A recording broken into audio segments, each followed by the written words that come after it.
This is World Climbing Series Prague 2026.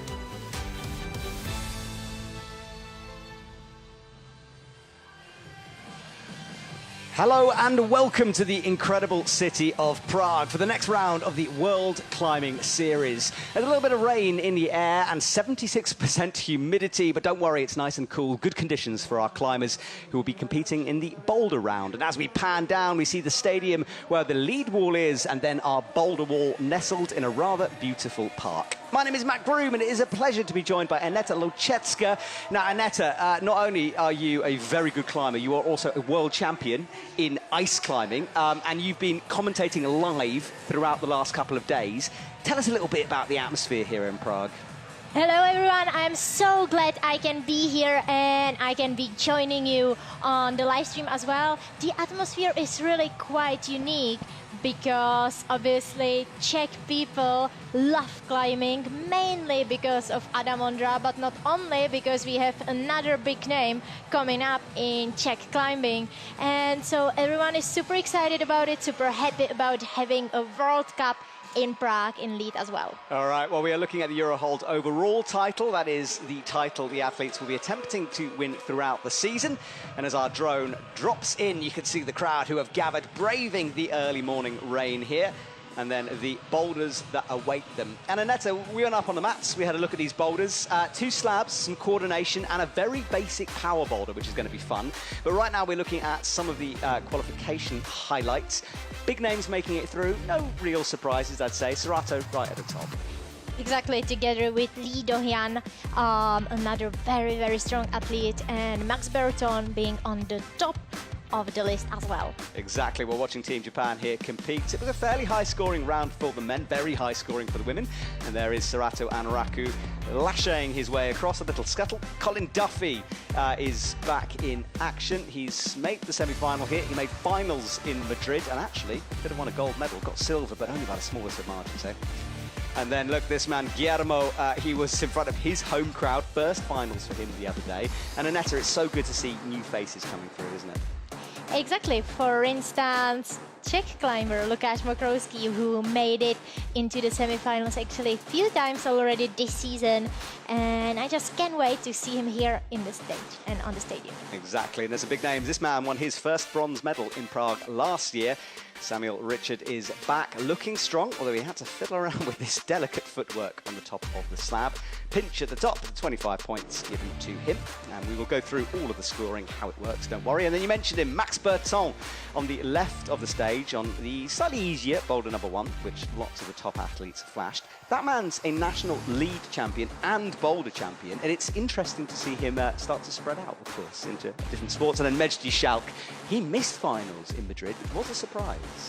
Exactly, but you know, he was back in his flow here in Prague, and he obviously made it to the semi-finals. And here we are watching the person I was talking several times already, Lukáš Mokrowski, who was just flying through the first 2 boulders, and then only last boulder stopped him.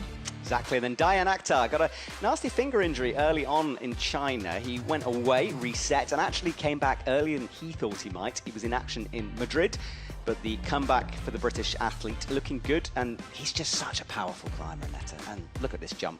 If you see in a minute, this undercling was quite hard to hold. I mean, who is not a powerful climber out of all of them, you know? If you see the boulders and the holds, they're kind of holding on, you know? It's seems quite unbelievable. I agree with you. Super tiny. Max Milne, he makes it as well. Right, this stadium, Annette, I mean, tell us about this, because we're in the centre of Prague here, and you live in this city. It's a really beautiful place to wander around, very historic. The historics are that this stadium where the lead wall currently is a very, very famous tennis stadium in Czechia, and it has a huge historical way of using it. Currently, it's not being used for several years, and then the Czech Federation just found out that it could be a good place for a lead competition, because last time we had a World Cup in lead, it was in 2009, and it was in Brno. Yeah, this is a double header here, and there's only two throughout the season. There's this, and then there's Innsbruck. So one of two chances for athletes potentially to get double golds, and only three have done it for the men. Colin Duffy in Innsbruck 2022, Sadrine Levat in Edinburgh 2023, and of course Janja Garnbret in Innsbruck in 2021, 2023, 2024, and 2025. So she's done it a few times. But every single time it was in Innsbruck, which I find quite funny. Exactly that. It's her happy place. She's not competing here today. Well, in fact, none of the women are competing today, because today is the men's Boulder. And Annette, you mentioned the lead wall. This double header has an interesting schedule. We had 2 days of qualification, one for the Boulder, one for the lead. But lead semis and finals will be on Sunday. Exactly. Because for Czech climbers and Czech audience, lead is the main discipline, you know, and everyone is very, very keen to watch the lead competition. And so we have all the main lead action going on Sunday. And it's kind of a big preparation for the World Champs, which are going to be held in Brno in Czechia next year. Yeah, that's coming up, and we've got interviews on the World Climbing Club, which is our free-to-watch YouTube show, because the wall is new. It's from EP, and then I'm doing an interview today with the head of the Czech Federation talking about the World Champs. So head over to YouTube, subscribe if you can, because we have all the highlights, behind-the-scenes interviews, features, and more. Now, we have a little delay here. We've got about 1 minute 46 before our first climbers will enter the stage. And Annette, I mean, you've been back in isolations in your career many a time. What's generally, you tell us, what do you do in isolation when you're waiting to come on? Obviously a bit different for ice climbing, but in terms of your mentality, perhaps. Well, you know, my mentality might be a little bit different from the other climbers and other athletes, because I'm so ADHD, so I just cannot rest in the iso zone. So I'm just like jumping around, you know, listening to music from my MP3 player and trying to stay focused and move a lot. But then a lot of athletes are just sleeping on the mats or trying to rest, you know, because rest and sleep is very, very important. I like how you link being focused to jumping around, listening to music. Oh, yeah. As you say, everyone's different, right? Exactly. Well, we're seeing the crowd now who have gathered. Some of the athletes, we had a look at Zoe Petermans just now.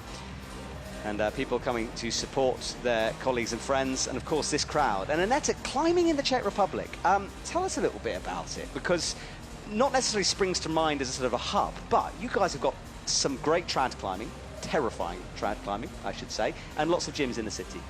Exactly. It might be surprising for you guys, but in Czech Republic, climbing is historical, a big thing.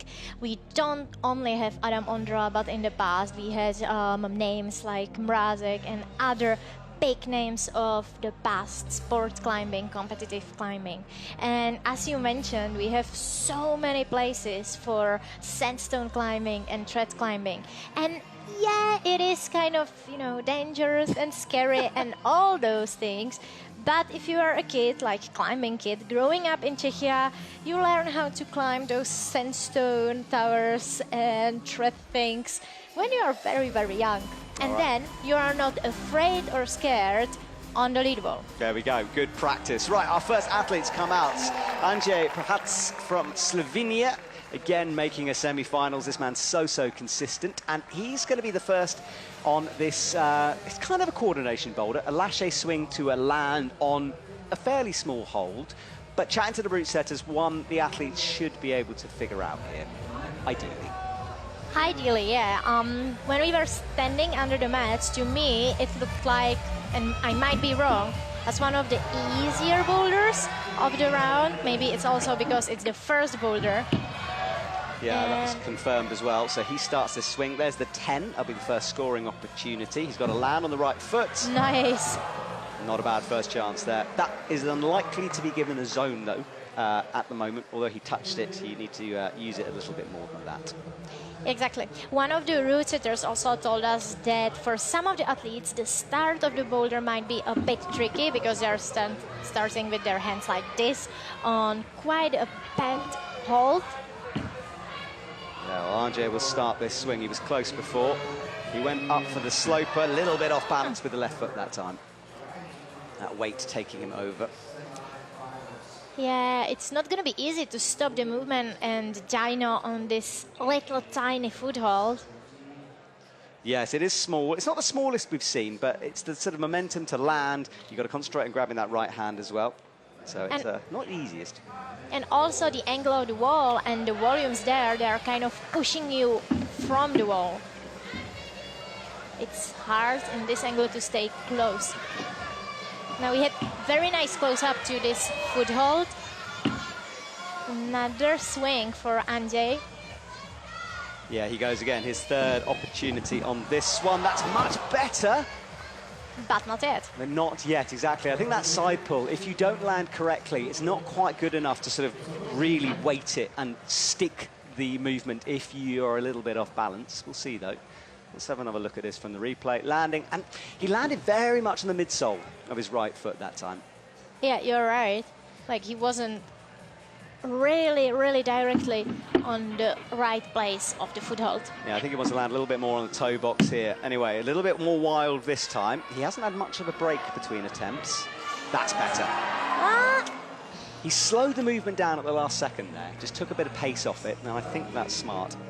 You know, I think the reason why he didn't take a break so far yet is because he's basically jumping on like few moves and he really needs to get at least this zone, and you don't kind of spend too much energy on this swing. Later on it's going to be hard, but this swing is something the athlete can repeat and repeat and repeat. Yes, and he nearly had it that time. He's trying to turn the movement into a jump to the sloper, but obviously the setter's putting that sloper in above his head deliberately, so you can't really cheat the sequence. It's an interesting shot as we zoom in on that 10. It's not the worst hold we've ever seen on the world stage. Not at all, but then, you know, there is no text around the foothold, so... Got to be super accurate here. Right, jumping up with two hands. Starts this swing again. The time is starting to tick away, though, for Andrzej. And there's going to be that feeling, well, exactly that slight frustration, a little bit of desperation creeping in. I mean, he still has 1 minute and 20 seconds, but he's losing the very important attempts on this boulder. Yeah, and there's still a lot of climbing to go after he's got that as well. The 25 way above his head on one of the steepest sections of this wall. Back into position then. Hits the jug nicely. Let's see if he's learnt this movement now. You're going to hear the minute buzzer go. Landed on a different foot as well, left foot that time, and that allowed him to put that right foot on the wall and steady himself. And then you can see the slope, but slightly better statically, but still pretty disgusting up there. I would say very disgusting, because as you can see, the volume is partly no text. And then, again, he needs to be super accurate on this foothold, using his heel hook. Oh, yes, kind of hooking upwards on the bottom of that hold. Exactly. Well, it's progression, but I think he's done with that one. But the zone might be important, so that'll be the 10 points minus 0.1 for every failed attempt to the scoring zone. He doesn't want to leave this thing behind. He's still gesturing at the boulder. Let's have a look then. That was when he did it correctly, landing on the left foot, right foot smearing. Yeah, change of a beta in the middle. And then I'm wondering if we are going to see the heel hook. Yeah, that was an interesting. It requires an awful lot of ankle flexibility to be able to pull upwards with the heel. Yeah, with hips so open. Jan-Luca Posch will be next onto the stage. He'll enter through the middle, the Austrian climber back in action, one of the taller athletes. And it'll be interesting. I don't think anyone's going to be able to sort of static this move in any way. I don't think so. Be a long way, that one, wouldn't it? I'm actually kind of wondering if this boulder is better for shorter or for taller climbers, because yeah, the beginning and the start of the boulder for sure is easier for taller climbers. But then I think you might actually squeeze in better if you are smaller. Three-finger drag on that jug. That was only just for him. See, it's almost there for static, but I think you'd have to flick over, and he really wrapped that 10 zone that time. Yeah, he used his pinky basically to try to hold on the zone hold, but it didn't work out. And I'm wondering if he's going to switch to the other leg as well. Yes, can he figure this one out? We've seen Andrzej do it one way. It'll be interesting to see whether there are some adjustments here. All right, back into position quickly. As you said, doesn't take a huge amount of energy, this swing. So the athletes, they can just go again and again, because it also nicely done. And this pinky rep really worked for him. And he's swapped hands, which is interesting here. So looking to go right hand up to the sloper. Hey, he's using totally different beta. Now the edge is good. That's the foot. He's using other hand, and he looked for the heel. He's now got the heel. Got the heel as well. Didn't work out. No, but good progress, and that'll be the zone for him. So he will jump to the top of the leaderboard as things stand here. Exactly, because reaching the zone hold and being able to actually stick it on second try is actually quite good at this point. Yeah, Andrzej walked away with a 9.4 from his round. So Luca doing it slightly quicker. The decimal points making a big difference, and countback super important here, as we've seen. And the margin to net so small at the moment. Exactly, because everyone is so close to each other, and the athletes, you know, they're all training extremely hard. They're very strong, and sometimes it's not only about, you know, the strength, performance, technique, endurance, or whatever. Sometimes it's also a matter of luck whether you are going to stick it or not, with that small of margins between the athletes. Yeah, Gianluca missed out on semis in Madrid by just one place. He was 25th there. He didn't make semis in Bern either, or in Kachau, so this is his first semis of the year. And what we did not see Andrzej doing was this toe hook on this blue hold under the volume. Andrzej used his second leg, and he kind of kicked the foot onto the volume, while Gianluca Bosch, he was using the toe hook. And he's using another heel hook here, but changes his mind, wants the toe. I think the toe allows you to put more weight over and shift that weight from the sloper. Oh, it's a nasty hold. And he's kind of not able to put heel hook really underneath, so it would be working for him.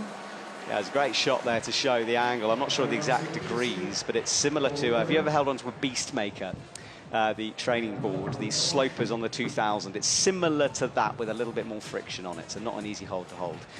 Right, wraps down, as you can see, that pinky in action. You're right about that, really engaging the pinky. And then sliding down. The good bit is right on the edge of that boulder, on the sloper. Sloper, yeah. I can't believe how you can just, like, you know, stay on this volume without anything on it in this angle. Yeah, it's two very different grip styles here. That wrap is pretty unusual, actually. I don't know how on earth you train that. I guess it's just pure grip strength. And you know, it's interesting because some of the athletes are like, yeah, you don't really train the grip strength and your fingers when you are a pro climber. So just imagine having your fingers already so strong that holding on things like that is not causing you any issues or problems. All right, back in position then for Gianluca Bosch. Time is running out to top this thing. Maybe one more attempt here. Starts the swing. He's had the zone locked in for a while now. Lands nicely. No, and that time, not quite. But he'll have another go, I think. Deep breath from Gianluca Bosch as he checks the score and the clock.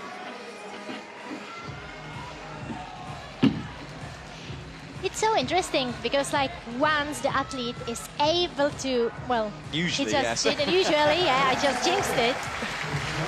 But the muscle memory is amazing.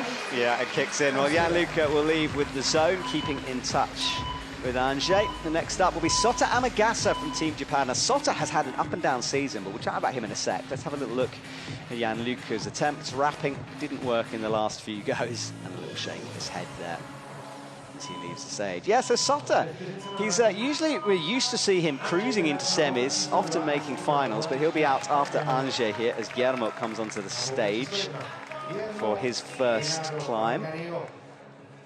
The Spanish athlete, first finals in Madrid, and Annette, I cannot tell you, I was sitting in that stadium, the noise from the Spanish crowd when he came on was incredible. Well, of course, I think we are going to experience something like that with Lukáš Mokrowski being on the stage later on, because the home crowd is always cheering on for their home athletes the most. But Guillermo is doing a very nice job. Like, he didn't have any issues with the swing. He is currently asking the brushers to clean the start hold. In the background, we get a look at boulder number 2. Very different. Ooh, big slip for him there. Yeah, it's similar style at the beginning. You've got to do this kind of run over, but then you start standing on no texture holds on boulder 2. But we'll stick with Guillermo here as he runs back into position. This swing. Oh, wow. Wow. That's something different. I'm not sure this can work. Meantime, we can see Anže trying to do this run over on no text. I like the fact that Guillermo tried that. I think early beta breaks are a good idea just to test the waters. Of course, the setters will not want to have that built in as a method, but it's always fun to see it for us. Exactly. I just wanted to say that jury setters obviously won't be super happy about seeing something like that, but I am, because the beta breakers, they're always so interesting. Yeah, I would agree with you. Guillermo drops the chalk bag. He has another go at this. I wonder which method he'll try here. He'll know, of course, the intended idea, which is to drop down. I think he's going to try it. Yes, so intended beta for him. But so far, only Jan-Luca Bosch was using the blue hold for toe hook. Yeah, you're right. That's more of a sort of a blocker there. Well, it forces the volume into a different position. But yeah, very interesting that he used that. Now, let's have a look at Angers here. So this move to the left, there's a jib you land on, but as you can see, the slightest bit of inaccuracy, you hit the no-tex, you slide off. Guillermo will go again then, swinging towards that zone, drops in, better, getting there. But not yet. Not yet, indeed. 2 minutes 25 on the clock here. 5 minutes per round in semi-finals. An early slip from Anže. You can already see the rubber developing on that no texture surface where he slid down it.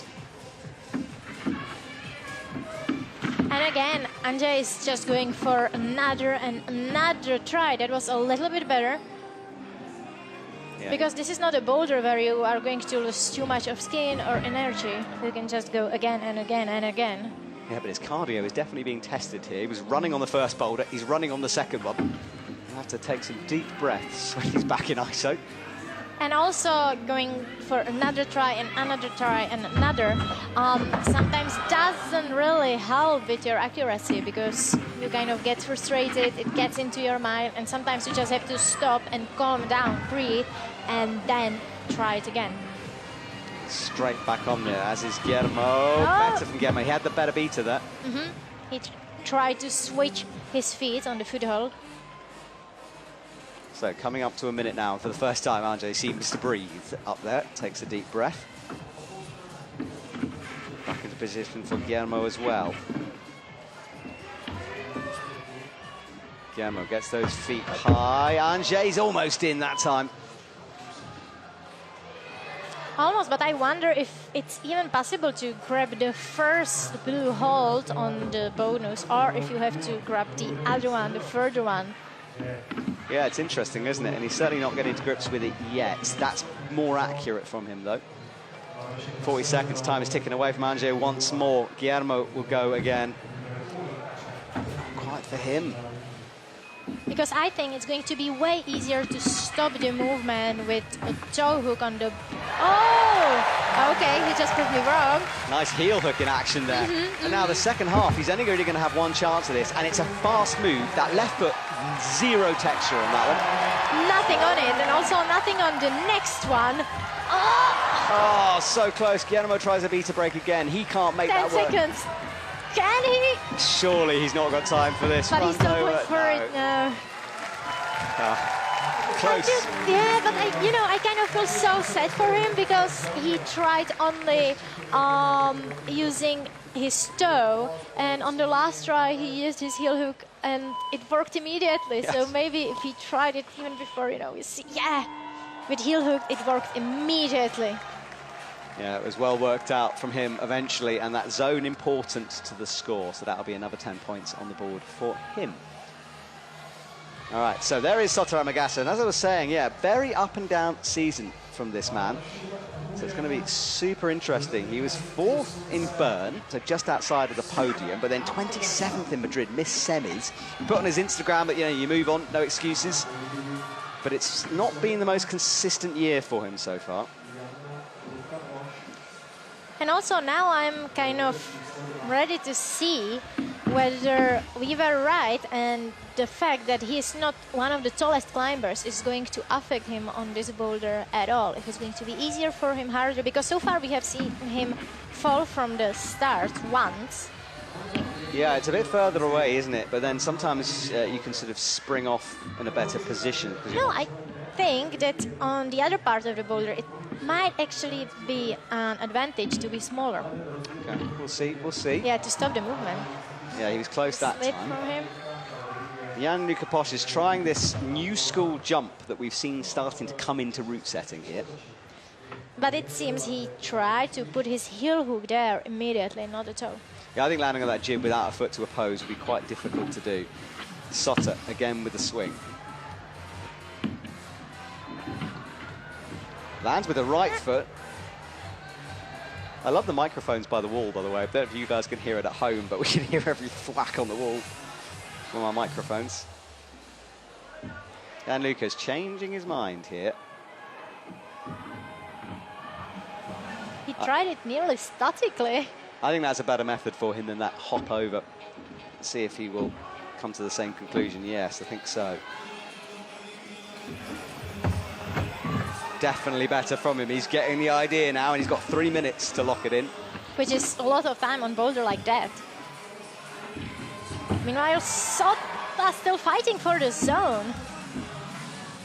Coming up to 240 now. Jan-Luca Posch still attempting this method. Look for the heel. That was very close. So close. Yeah, his teammate, Jakob Schubert, is back in action on the lead wall. He made semis yesterday.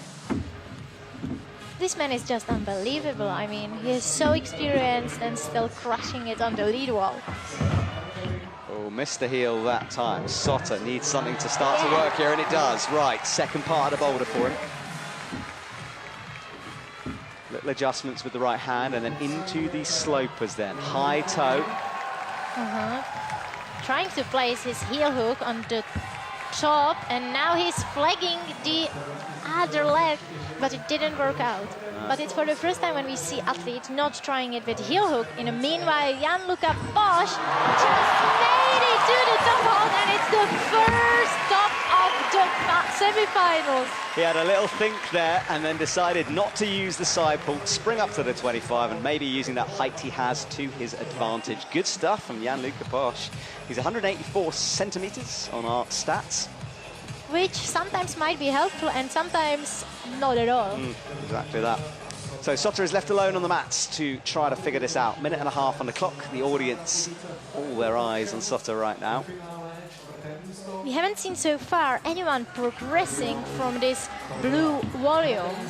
So I'm wondering if Sota can make it work with this flagging of his left leg. Coming up to 1 minute on the clock for Sota here. Team Japan doing well. Lots of athletes into this semi-final. Sorato and Raku, his teammate, and Ray Kawamata making it into the top 3 for both of them.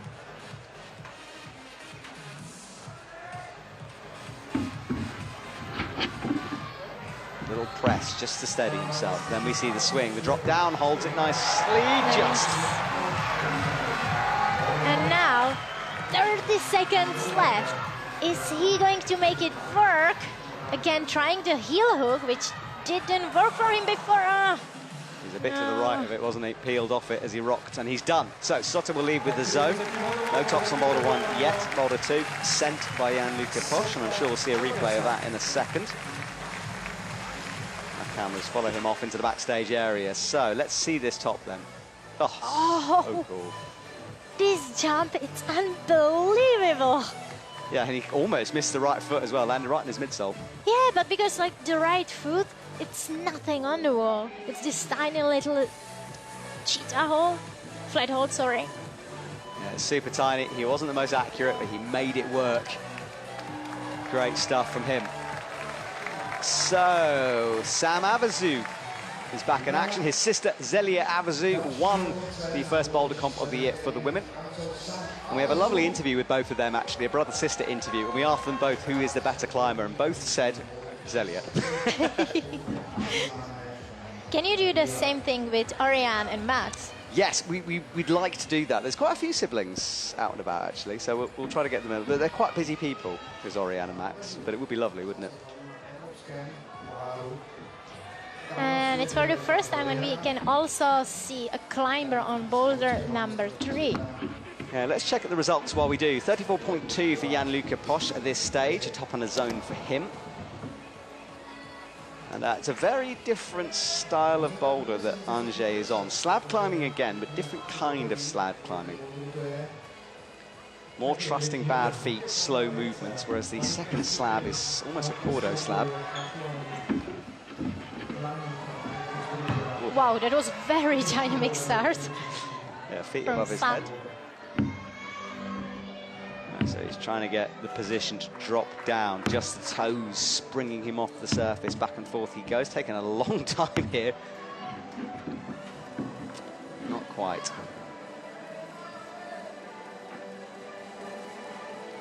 So I'm reckoning he might have something there, so he did that gesture. Guillermo going time and time again on Boulder 2 as well. He's trying multiple methods in the background here.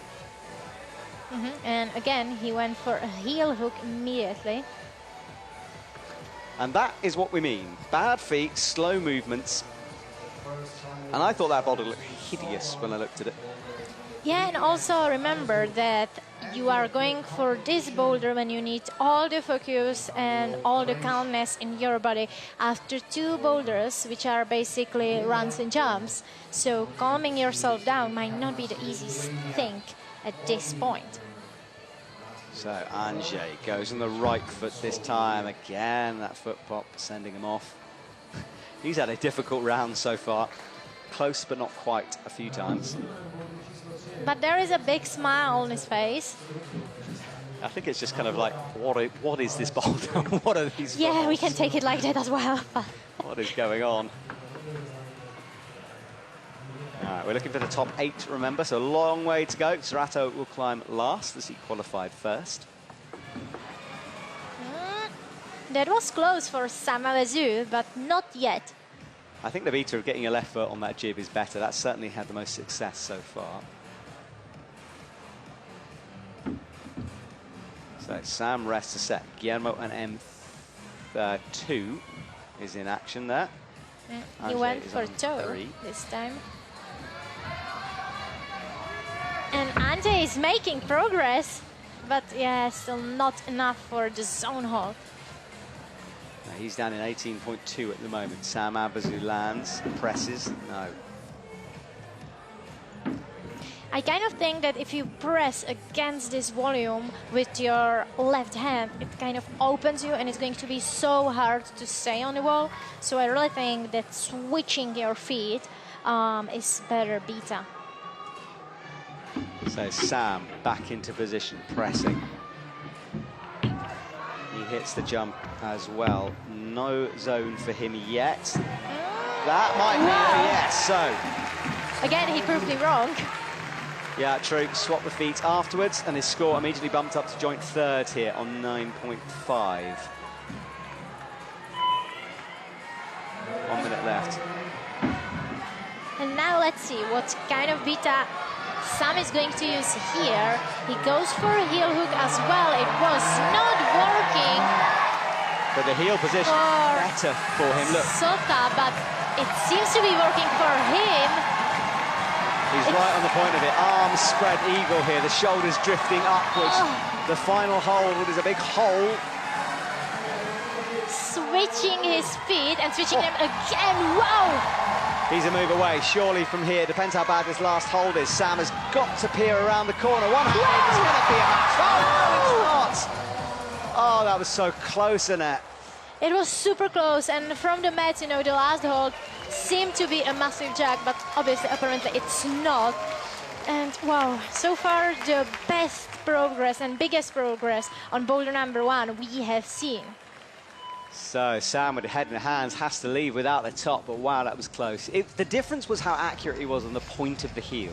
We saw Sotter on the right edge of that jib not work because you roll yourself off it. That was how at the top, and a big fall down to the mats as well. Wow. Ah, unfortunate for him, the French athlete, not quite getting it. Let's see again.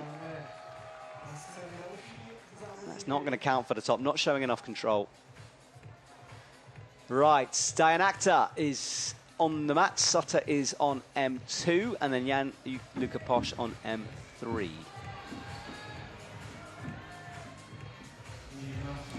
Jan-Luca Posch is currently the only climber who managed to get any top of the day, but we are still in the beginning of the comp, so it will probably change. Yeah, so Diane going back and forth, landing, not quite. That boulder is not one that is easy to do the first time. Oh, Sotter was close with barn dooring off. Using toe.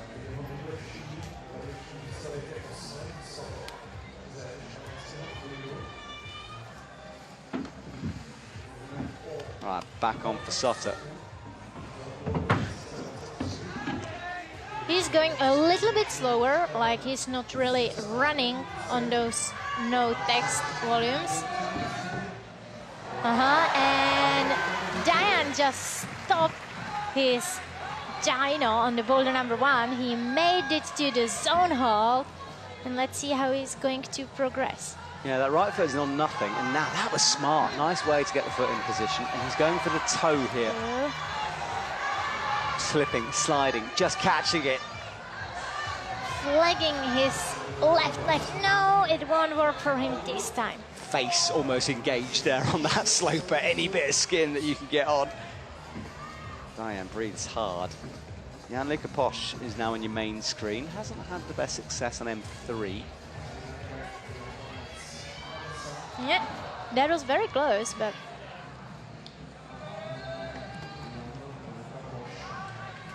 Yes, the graphic not quite right for the number of boulder here. I'm sure that'll be corrected at some point, but he is on M3. Right, starting to push away with the left hand, up towards the 10. His feet are so bad, and as I say it, he slips off.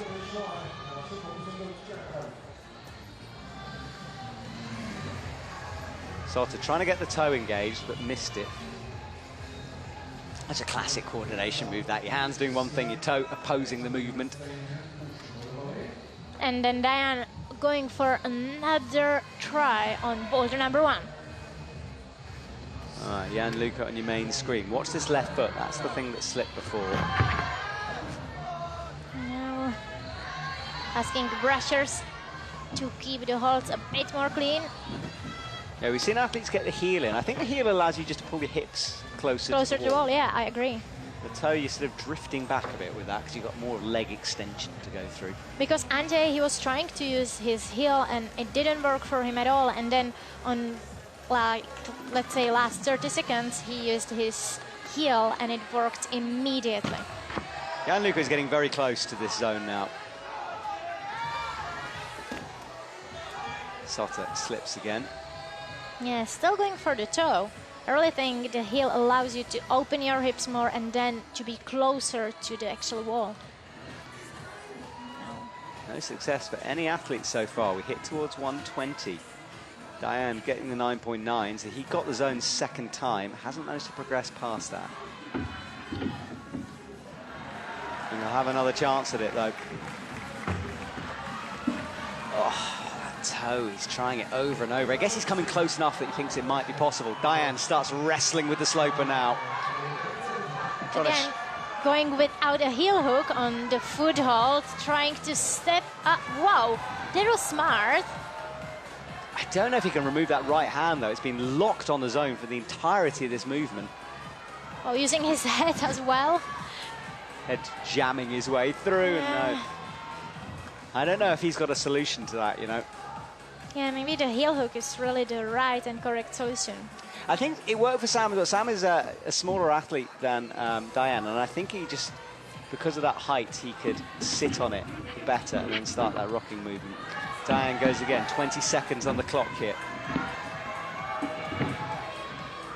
Stopping it immediately. Has Diane got something in the last 10 seconds? Soto wants a zone as well. He hasn't got it yet. He's not going to get it. Neither is Diane. Diane crawls to the edge of the mat there. Yeah, he was really fighting until the last seconds on the clock. So Diane leaves. The clock ticks down for the brushing break, and we move quickly on to our next climber. He'll be Chon Jong-won. And then for the first time now, we see all 4 boulders in action. Anjay going towards the left. There is Chon Jong-won with a big smile on his face. Not quite sure what he's smiling at there. Now on this boulder number 1, we were trying to find some trick or something like that, and then the route setters told us that it's, you know, this basic strength and power thing. Nothing tricky, but obviously very, very hard. So Anjay is on M4, down on the far left. Yeah, the graphics are the other way around. Yeah. Guillermo starting to trust that right foot now. He begins his slab journey.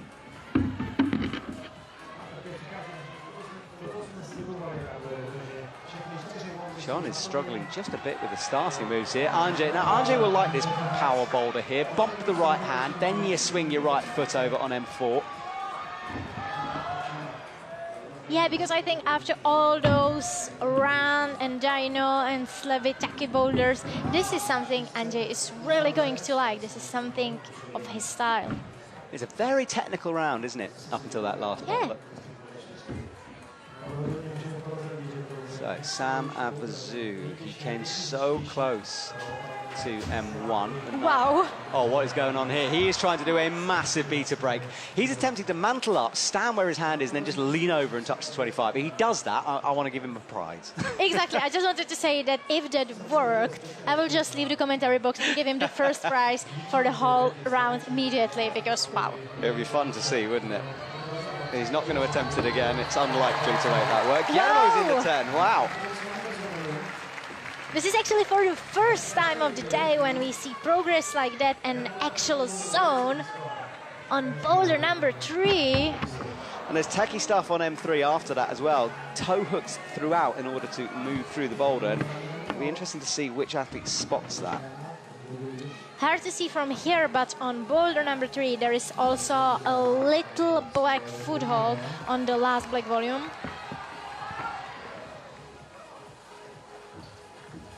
Yeah, he wants a brush there. Look to the bottom of his feet. Tries to clean it off. So Chon Jong-won runs into position. And Sam trying to engage his heel hook and going for like right beta this time, not trying to skip all the holds and everything in the boulder this time. So Sam has 2:13 on the clock now. He wants to rescue something. He'll have that boulder 1 in the back of his head somewhere. So hard to let it go, isn't it, Annette, when you come that close? Of course, like, I mean, you are able to, or like, you're able to let it go after the comp probably, but it is stick to your head for some time if it's something like that, like letting go the last hold of the boulder, because it could have made such a big difference. Chon lands, falls straight away. Guillermo gets back on, having got that zone, as you can see, but only a 9.9 for Guillermo, so in big trouble here unless he can unlock something. Yeah, and also, so far, Chon didn't manage to grab this zone hold, and he wasn't scored for it yet. That was close for Sam. He engaged the heel hook, but he wasn't very accurate, and so he is going to go for another try. Andre's face has just told the story of his round there. Oh, yeah. He was breathing deep. It's a nasty last hold, and then you've got to bump again into the 25. Guillermo plummets onto the mats. He screams in frustration. Sam Avizu, though, is in. He made it, and then so far the only top on this boulder was from Gianluca Posch, and he jumped, skipping the little crimp and going straight for the top. But he was way taller than Sam, so he might see different beta. No. Those are the hands he's holding onto, and you can see the surface there, very, very slopey. I think I said it was no friction before. I think there might actually be a little element of friction. There is. Yeah, but it's one of Still those... the other way around. I also thought that there is no text on it, but there is something. Not much, but something. Yes, and texture is sort of a word we use. We mean various things by texture. There's not a lot of texture going on there. No. Super slopey. All right, Sam into position then. Let's see what he can do. Nice little dance, and he's in again. The mobility of his hips, it's something. Oh, again he's got two hands on the top in the last couple of seconds, and again it doesn't work for Sam. So unfortunate for him. Tricky stuff. In a way, I kind of think it's even more frustrating than not being able to start on the boulder. If you are actually able to touch the top hold on both of the boulders and then fall, it's crazy. But as you said, he has to let it go, at least from now, and keep focused on his upcoming two boulders. Well, there is a man who needs no introduction if you know professional bouldering. Yifei Pan is out and about for Team China. This man, so good when he's in his element. Won last year for the first time. And he's got a very weird sort of right toe there. Jumps up with one arm and locks it off. This gentleman is one of my favourites on the circuit. Understated, calm at all times. Let's see what he can do with this move. Using his right leg to swing into correct direction, more towards the wall and towards the little chip on the volume. So Yifei Pan will clean up that jug hold. It'll start to get pretty gungy up there, so he'll need to keep an eye on this. Gianluca Posch is up where Anže got to, flicks the left hand. Wow. Pure strength needed for this boulder, at least for this section, to be able to kind of turn over and grab the next little crimp. And Sota just slips just before trying to reach zone. Dan was just trying to engage his toe instead of heel. I'm wondering if we are going to see any climber being able to do this kind of move with his toe instead of heel hook. You're going to need some strong leg muscles to do that, aren't you? Yifei Pan drops out of shot. Diane Akhtar runs onto M2. Sota Amagasa into the upwards press position. Feet terrible on this.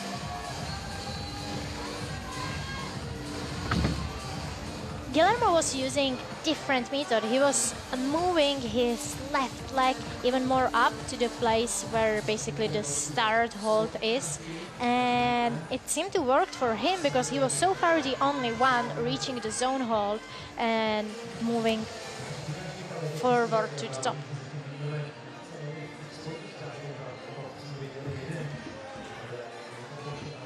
So Yifei Pan back into position once more. Sota starts to push against that left-hand sloper.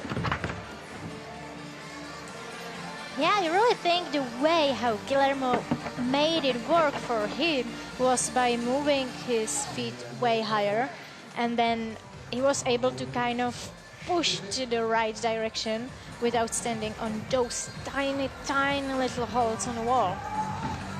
Yeah, Guillermo sitting in fourth at the moment, 9.9. He will need more points on that final boulder if he wants to progress. Gianluca is at the top at the moment, 44.2 with a top in 2 zones.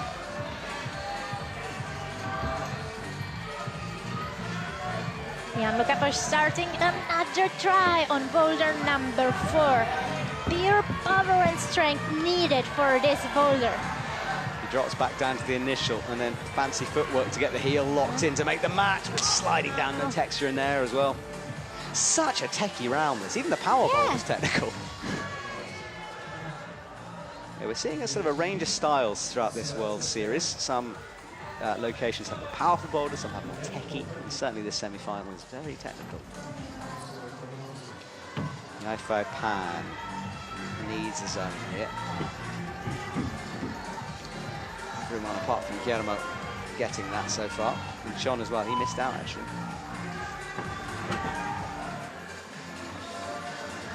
Style of Pan's swing towards the zone is a little bit different than the previous climbers did, because the previous athletes, they were just swinging as he is now towards to the right side, while he is trying to swing towards to the wall, like more straight. Pan stands, Sotek grabs that chalk bag, 30 seconds, not a lot of time. He takes the brushing duties onto himself here. Pan nearly on that zone that time, but had to let it go, and still no points for him. Jan-Luca Posch on the underclings, and then the two-finger pocket to the pinches. He's got one more chance at this.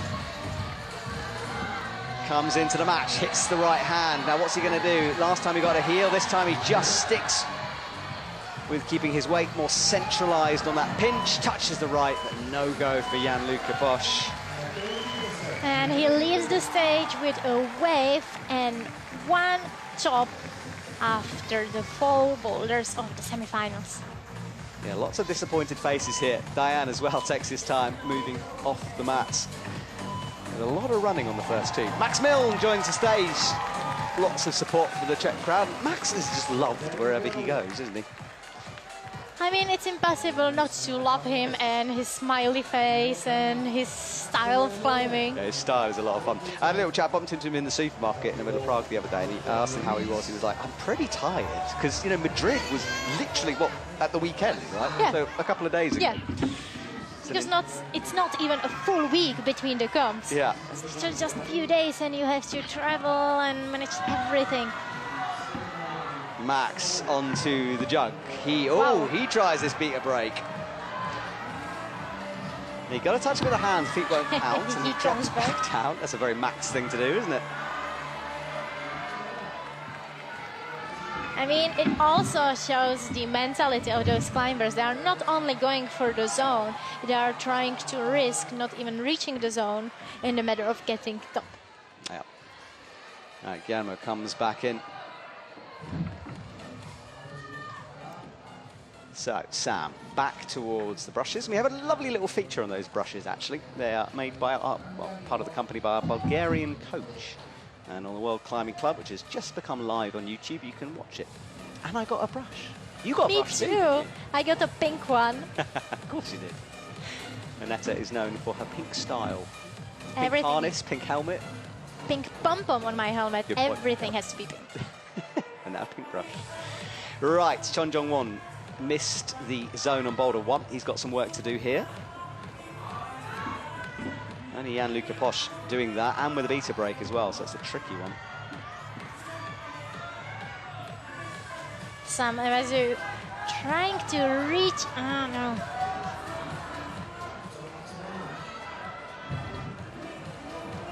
Max with a land and a flick, not quite. Not knowing yet what to do here.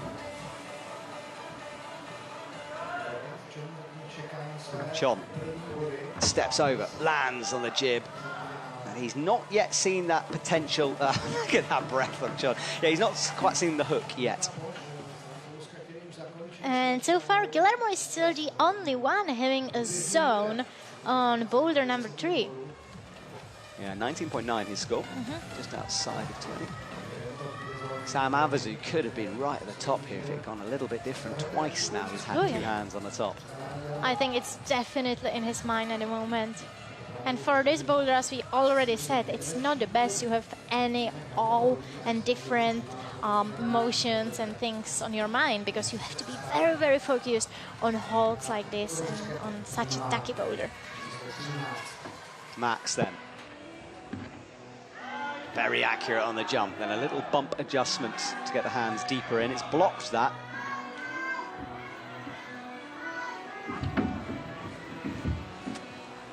quite. Yeah, he was trying to engage his toe on the blue hold underneath, the blocking one. Oh yeah, and Sam Alezou found this way, and it really worked for him as it worked for Guillermo, moving his left leg higher, basically to the starting hold, and he's quickly moving forward to the next part. And this huge undercling. The universe needs to give Sam Alezou a top here. Come on, a bit of karma for this man, surely. Just give him a top. Guillermo is on the middle pinch, fighting hard as he drops the hands down in a reverse grip and jumps out, not quite. Using his heel on the volume is currently Sam Alezou, moving closer and closer to this under. I like the fact that the climbers, once they get this zone, it's almost like a totally different boulder. You know, they can hold the jug, reset, have a little think. Exactly. And Sam will not want to touch the ground again. That first move was only just made by him. Oh, back and forth for Sam. He doesn't want to leave the safe place of the zone. Yeah, Chod on M2 just had a lie of the mats. A bit of a breath. Come on, Sam. He's creeping towards the undercling. It's good if he can get it. And he's going to have to go back. No, he's bumping the left foot. Because no, a slip from Sam. He hasn't got time, I don't think. 17 seconds. Oh, Sam, the universe was not on your side. I'm so sorry. Someone write a letter to the universe, please. Max, beginning his swing. Oh, again. And Max didn't even get a zone on this boulder. No. Yes, he did. He did? Oh, Max, sorry, Max. yes. Yes, Max. No, he didn't, did he? So he's in some trouble. The crowd filling our stadium. I love the trees here. It's very pretty. It's a pretty place of Prague, like we are just by the river. There is a beaver family living by. Yes, you should explain why you know that, Annette. Because I love all the animals and I'm a zookeeper and zoologist, so There we go. that's right. Otherwise, it's a fairly random practice dropping. Yeah, Netta is not just a zoologist, she's a polar bear keeper. Yes, and Tasmanian devil and all this funny stuff. Amazing. So, Samuel Richard last year got a bronze medal here in Prague. He likes the city. Let's see what he can do.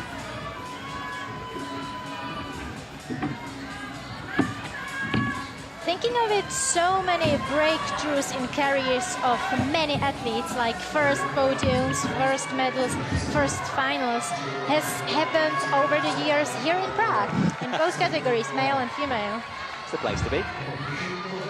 Yeah, and of course, Sam picking up a bronze medal in Madrid. Sotter is wrestling his way through this. Oh. It was very close. He moved his whole body towards this slippy, huge hold. I think Sotter is going to be out of touch of finals again for him this time as well. Even by getting a top here, it's going to be low scoring for him. It's so far low scoring round in general. So far, yes. It's early days, of course. We've got some big names, including Oscar Boldrown to come, who made his first finals in Madrid.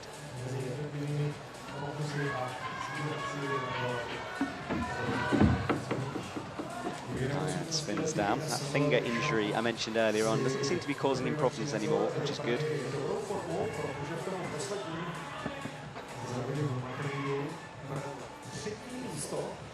Van looks totally focused and calm before starting another try on boulder number 2. Yes, it nearly worked, but the heel probably wasn't engaged that well, and so it opened his body. Samuel jumps up to the jug, starts his swing process on boulder 1. Lands, gets the zone almost. Yeah, no zone on the score for him yet. And then Diane starting another try on boulder number 3. He tried dynamic. Sotter's rested. Now let's see what he's got. Love the flow through the bottom half. Oh no, the foot slip that time. It's a round of foot slips for everyone involved at the moment. Samuel jumps back to the jug.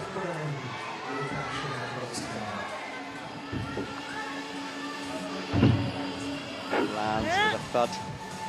That was very close. He's asking for cleaning the hold.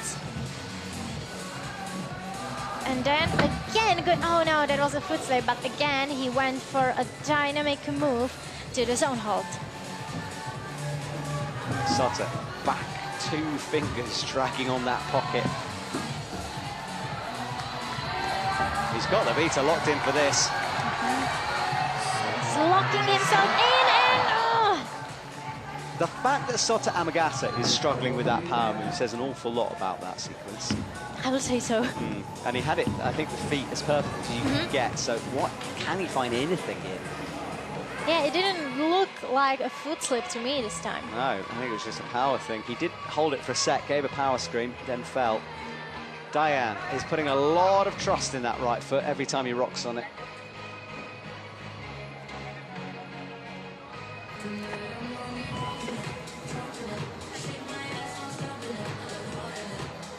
Diane, back to the chalk then. 54 seconds left for all the athletes. Pan not getting close with that foot catch. Samuel, oh no. Every time a climber swaps that left foot, they make progress here. It's but difficult to read. I would not have seen that, you know. You think it would be a right foot land, as they've all done. Yeah.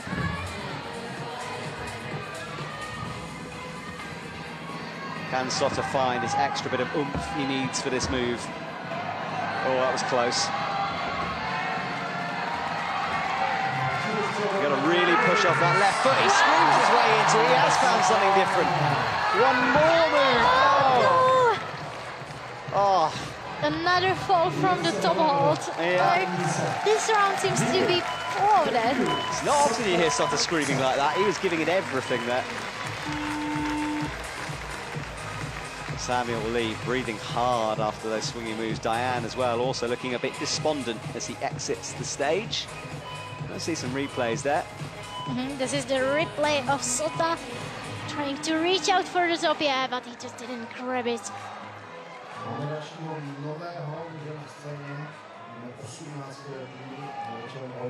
All right, next set. And this gentleman here, Ogi Chi, has had a pretty fantastic qualifying round. He was 65th in Madrid. Only 18 years old.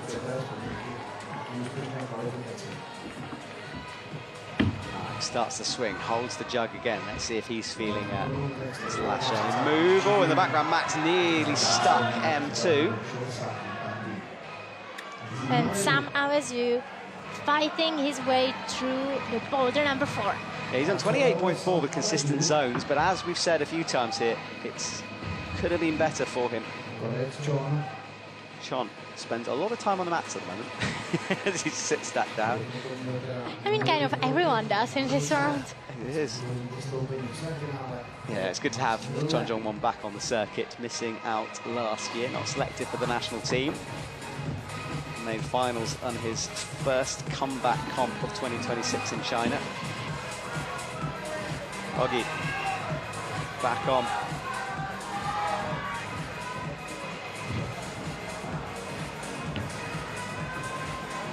Taking his time with this swing. Wow, and it really worked again, switching his feet on the foothold for the left one, and he's making a progress. It's going to be the toe then. Let's see. A bit of a disco leg going on there now as the weight goes through it. That is, yeah, the wobble. Oh. Yeah, it was very shaky until he put weight through it, and then that stopped the shake. There's a pigeon above Sam Abezu's head currently. There is a lot of pigeons in Prague. Are there? Is this a Prague thing? Yeah, it's kind of a Prague thing. You are not allowed to feed them, for instance. I do that all the time, but it's illegal. I don't know if you should have admitted that on air there, Renata. I think that could be held in court. I did not think that through. I didn't say anything. Max Wow. is in. Heel locked, hits the 10. Right, second half of this boulder then. Oh, he stamps the left foot up. Only Jan Luca Posch has made this work. Crowd cheering him through. Wow, he's trying the static way. Yeah, Now he drops back. We asked the setters slow or fast. They said fast. Is he going to skip it? He is. He is. Yeah, he went for exactly the same beta as Jan Kluka-Bosch. Yeah, you could see his head back and forth as he checked out the various options there. Went for the big burly jump eventually. Sam Havasu now rocking on the jib. He is crashing the boulder at this moment. Surely it's got to happen for Sam this time. Please, all gods of climbing. No! 3 times! 3 times out of 4. Oh, yes, Sam. I know. But he still has time. He still has time for another try. And we talked about the muscle memory already. I think he's going to give it all. He'll run down the clock a bit, you'd imagine. Max was cleaning off his shoes there. John back on the right foot, starts rocking. Lifts his own leg as high as possible here. Yeah, I really think the hip mobility on this boulder is a key thing. My hips are aching watching that one. And he was quite low on it. Again, Max out. And he has not made much progress on M4 after he got that zone. No athlete putting together all the sequences here.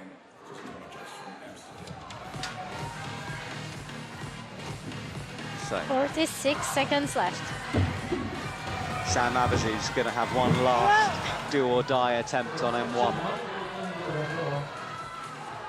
Max Milner just tried another try on his boulder, and it leaves him with 30 seconds left for his probably last try. Ogichi leaves with 30 seconds to go. Chon not making progress. Sam Havasu, it's all about M4, which is on the top left of your screen. So let's see what he can do. Max will have another chance as well. No, Sam falls. He'll be done. He's asking the crowd for a little cheer on. 9 seconds. He really is a showman. Yeah, he really needs to get a move on as well. 5, 4. 5 seconds. Oh, it's not going to count. Oh, Max. He just wasn't, you know, too accurate with his feet, and he missed the foothold. Otherwise, he would have held it probably. Sliding down that double pinch. Let's see a replay. Yeah, he missed of it. Look, he missed it. Yeah, he did, didn't he? Yeah, Jan Kluka-Bosch landed midsole on that, somehow turned it into a proper foothold, but very close, and that's, yes. Ah, Sam Havasu. Not his day today. 3 times he came close. And he will now leave the stage. Okay. Antonio Pastor Sanchez Manuel comes on. Oh, sorry, Manuel Antonio Pastor Sanchez. Apologies. So, the second Spanish athlete we've seen. Without any hesitation, running towards the wall immediately. Yeah, they will know exactly what's required for this one. All those feet were high. Little tap on the top of the wall.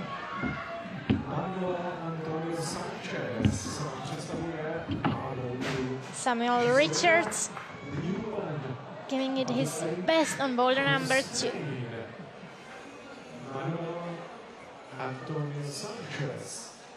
All the athletes on the mats at the moment. Yeah, it's such a thinky round at the moment here. Very low percentage.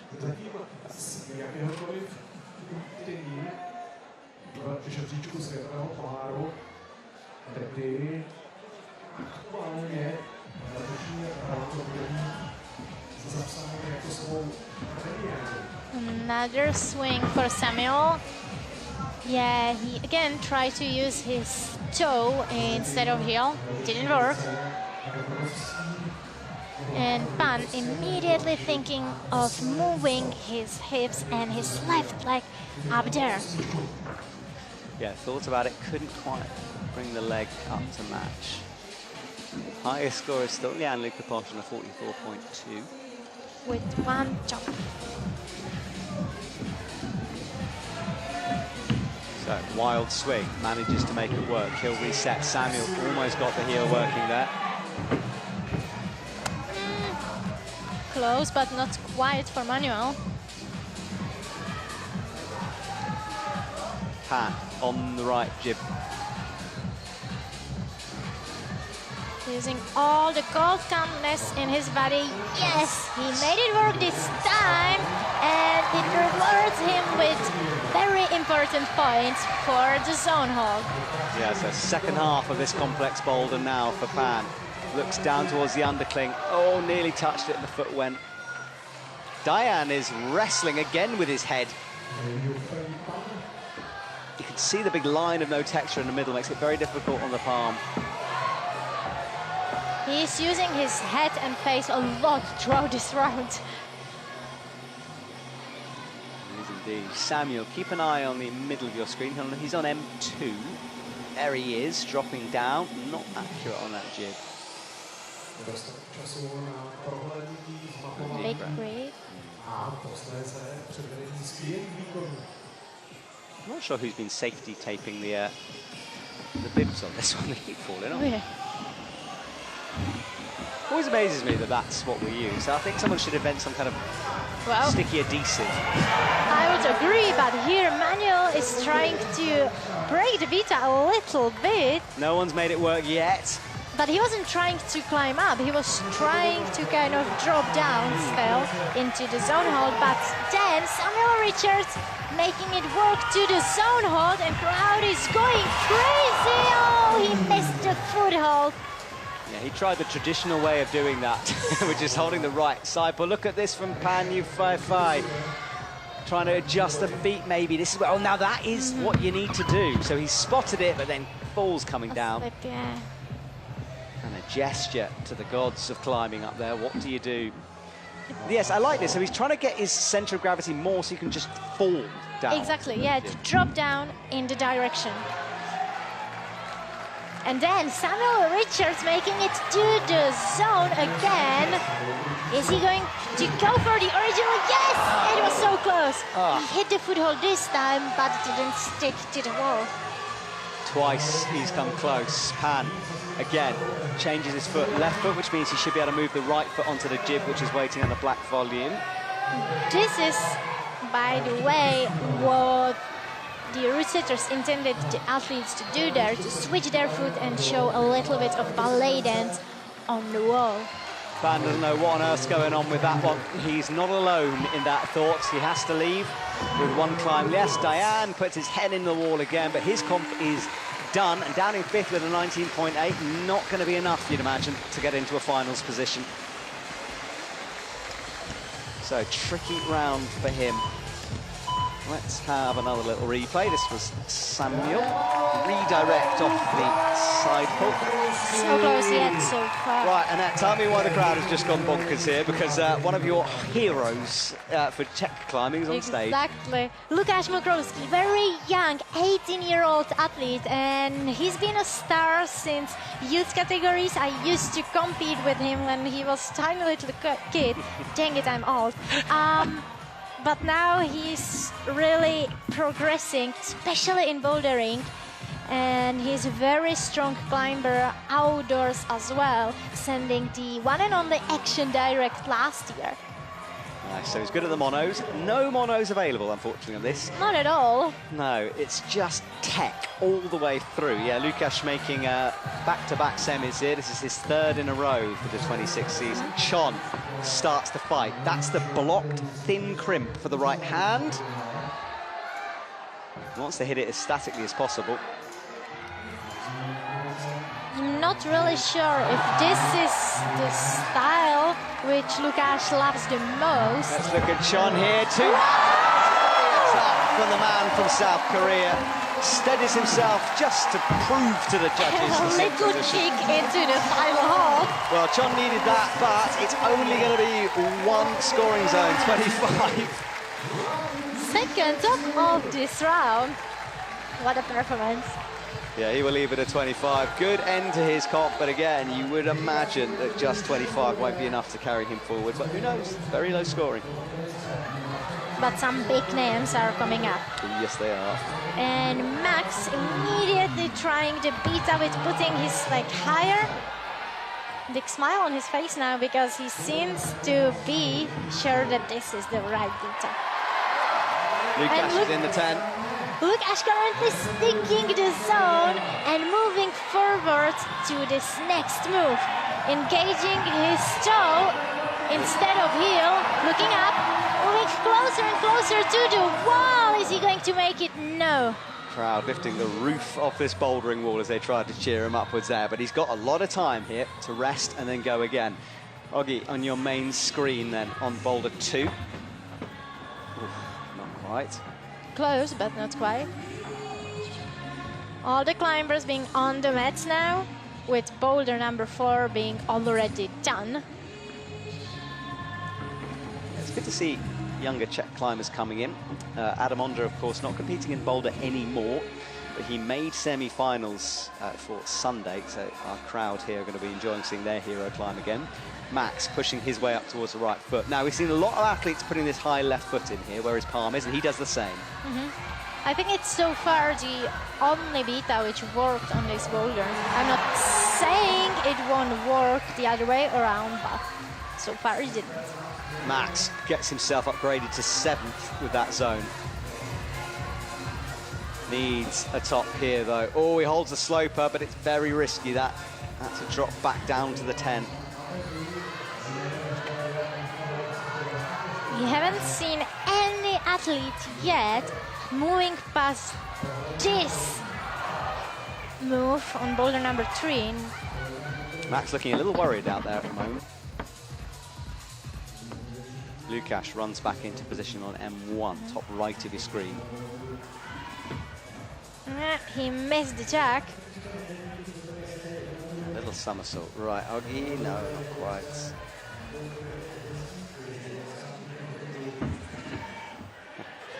Simultaneous runs there.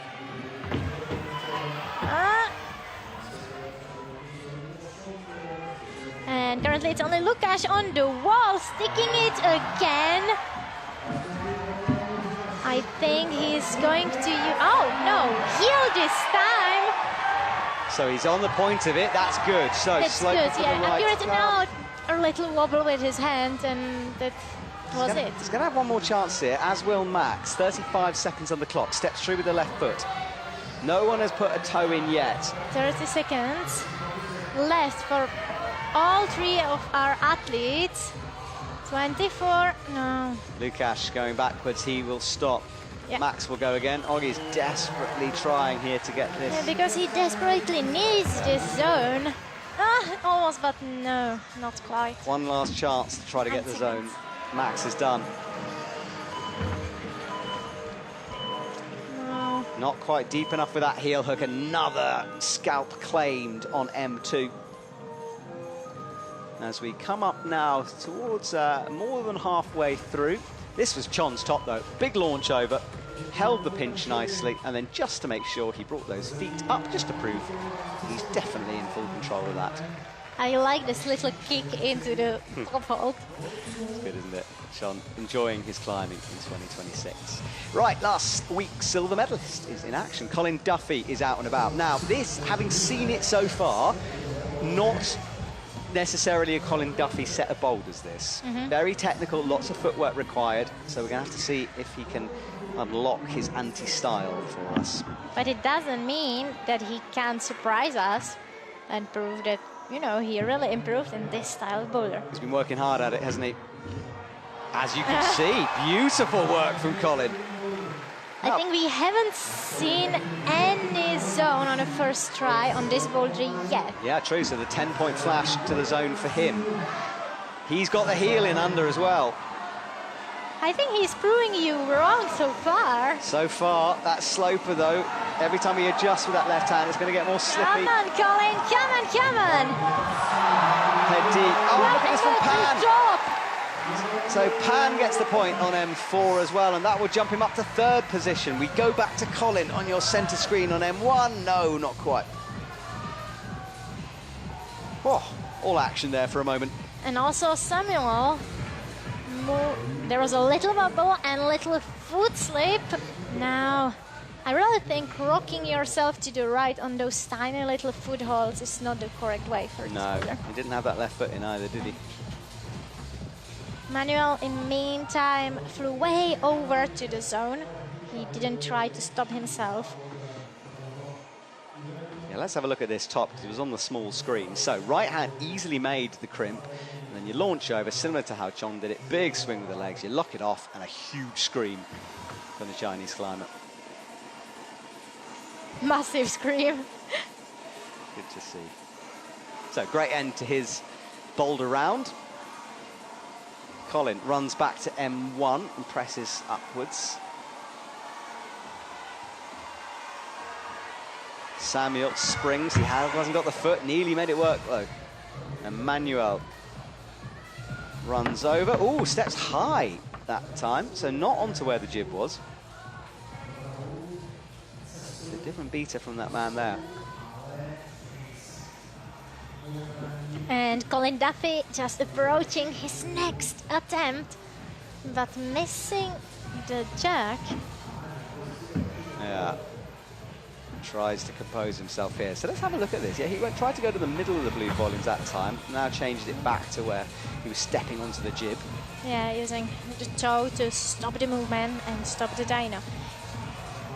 Colin this time did reach for the jack, and he's swinging forward to this zone hold, made it work immediately again, and he is looking up using this basically no text volume, not using heel. I mean, he is using heel, but on the lower foothold, not on the upper. Come on, Colin. Shifting his hand, Crimping the trying edge to of the crimp volume. it, yeah, not working. It's such a nasty slope of this one. He's trying to find something, but there really is not anything on those volumes you could crimp on. I like the white fluff blowing across the camera occasionally. It's from some kind of a plant here in the park. It's from all those trees. I keep getting them in my mouth and swallowing them mid sort of presentation. But that's what they are when they drift across the screen. It's very atmospheric. I like it. It's like snow. It's a very atmospheric, but a lot of people is allergic to that. And then this season in Prague is not the most favorite for them. Yeah, I am highly allergic to pollen, and I'm okay so far. So clearly far. the Prague pollen, all good for me. You can live in Prague in spring. Stay with the Beavers. Colin back into the press. Nice jump over. Manuel swaps feet on the start. Samuel looks to bring the left foot up. He was thinking of it, but no, I think he's trying to rock over, but this looked close. Colin getting into the swing towards the zone. Yeah, the flash on that zone will leave him in He quite a really good position. seems, yeah, and he seems not to have any troubles with the swing into the zone hole. Yeah. He just made it work 3 times out of 3 attempts. So that's the right toe. 4 seconds though, oh my goodness, that time went fast. No top for Colin then. And the crowd is going to go wild again because Lukáš Mokrolski is coming back to try boulder number 2. Yes, and then we'll be joined by Oscar Bourdrin from Canada. And if you haven't seen it yet, our Athlete of the Week videos voted for you guys by Instagram, and we gave it to 2 people last week because the vote on Instagram was at almost exactly neck and neck. Sorato and this man here, Oscar Bourdrin. But Annetta, I mean, you know what it's like, right? You make a final and then people start sort of expecting that you're going to regularly make finals. But it's, you know, it's so tough to do that repeatedly. Exactly, and for me it was one of the hardest parts when I won the World Champs in ice climbing. The next season for me was the hardest one because the expectations were just like so high and I wasn't able to handle it. So he has to shut down all those voices. Max is finishing off his boulder on the top left of your screen on M4. Ogi is on M3. Lukáš is on M2.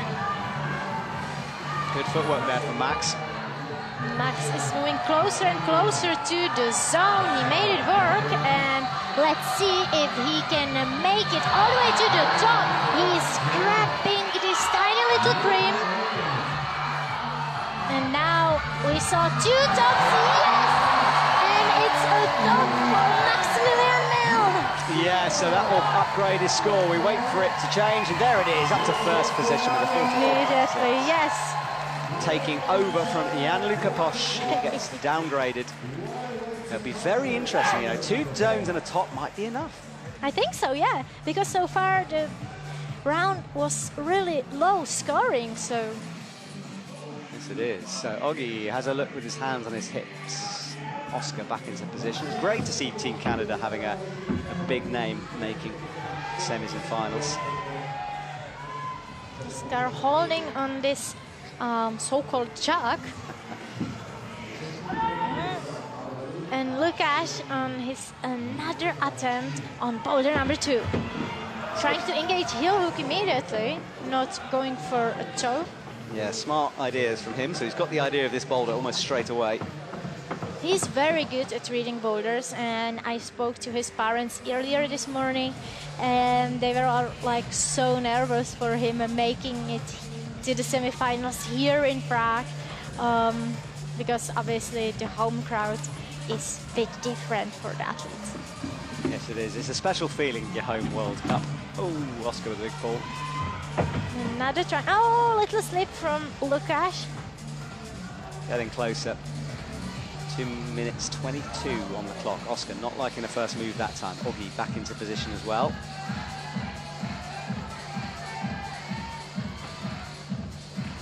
Oggy trying to go for this rocking to the right way. And Oscar giving it another try to reach the zone. That was very close, but not yet. So he has not even 2 minutes anymore to get the zone. That was close for Lukáš as well, but not yet. Yeah, he's got a 9.7 at the moment. There's the skip over. Whoa! It was like a ballet move, that. That was a huge one. Arm drifting up over his shoulder, rather beautifully. My shoulder hurts just watching it. Oggy doesn't like that right foot, and it's a nasty one. I think he doesn't like the hips being so opened. He seems to be struggling with that a little bit. Oscar's got 1:15 to unlock something. Lukáš goes sideways once more. Interesting, Finky so far, low scoring. 44.6 is max, and that's why he's missing from M4 on the top left of your screen, because he did that pretty quick. Last minute on the clock. Another slip from Oggy. Yeah, Oscar Seems to be very disappointed and frustrated at the moment. He is, isn't he? Yes, and Lukáš is making his way to the zone. I get just so excited at the Oh, you're allowed to know. commentary I'm pretty box. biased to that one. Left Is foot he then. going to make it work? Come on, Lukáš. Up he goes. He's going to skip it, I think. He's thinking I about think the skip. he is, yeah. Oh, no. Oh, no. He goes for the, no. Not Jumping the back. way, is it? You get kind of No, it's stuck. not. That's the foot he's standing on. Come on, Lukáš! And it's a goal for Czech athlete Lukáš Mokrolowski. Look at the crowd. Vanessa just kicks the commentary table there. Is it still working? I think we're okay. He's still alive. Lukáš, what a top, what a moment for him. Fist pumping in the air there. Moving him to the 5th place immediately. I'm calm now. That was a very quick change. I love that. I wish you'd seen it if you were watching at home. She did. She was sitting under this table. She kneed the table. Yeah, Oscar looks at his arm. I think he's got a bit of a scratch there. He'll have to patch that up. Looks like he's limping off as well. So whatever happened there, nasty fall. I was distracted by the scream. That was so good, isn't it? That was Max's top. We saw it early in the round. Lovely work from him as he leaped over, swung the feet. And a little nod to the crowd, awesome to see. And replay of Lukáš Mokrolowski around and top.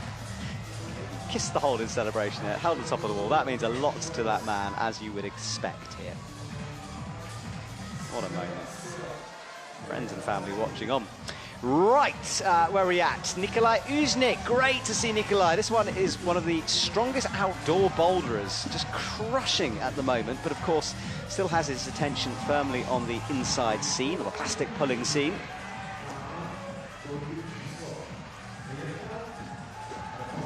Yeah, his first semi-finals of 2026. And Samuel Richard quickly moving toward the top on boulder number 4. Yeah, Yes, he's outside of the top 8 currently, so if he wants to repeat that bronze from last year, he needs this. He's in 11th currently. And on this try, I think he hit the block of the little crimp. He needs to go a little bit lower with his right hand.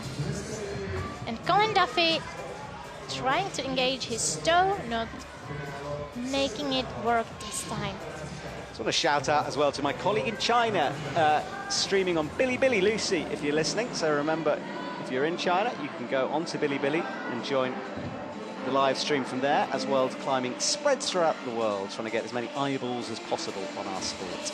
Colin Duffy into position again. Now this is again maybe one of his weaknesses, moves like this, but that's not bad from him. A little slip and wobble from Manuel.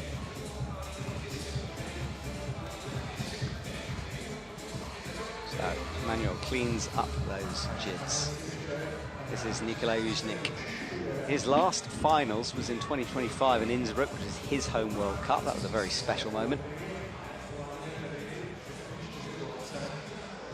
Deep breath from Samuel Richard before his another try on boulder number 4.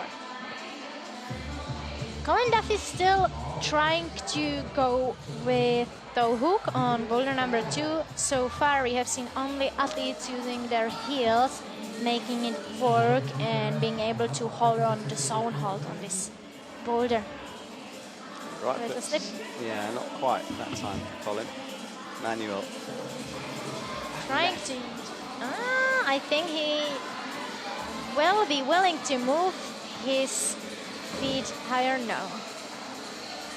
So here is Nikolai. Keep an eye on this. Into the zone. Touches it for a brief second and a little sort of shrug. Everyone is doing this kind of, what is going on? Oh, look at that.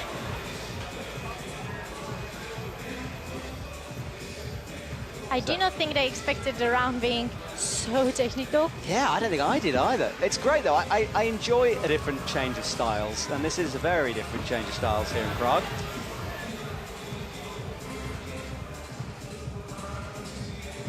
Wow, he's trying to break the beta, trying to skip the zone hold and going the upper way.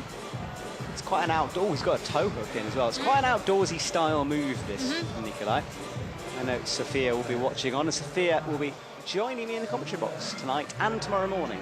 Sophia Yokiyama, who nearly made finals at her home World Cup in Bern recently. Manuel pushes, stands. Less than a minute, Aneta. Tight.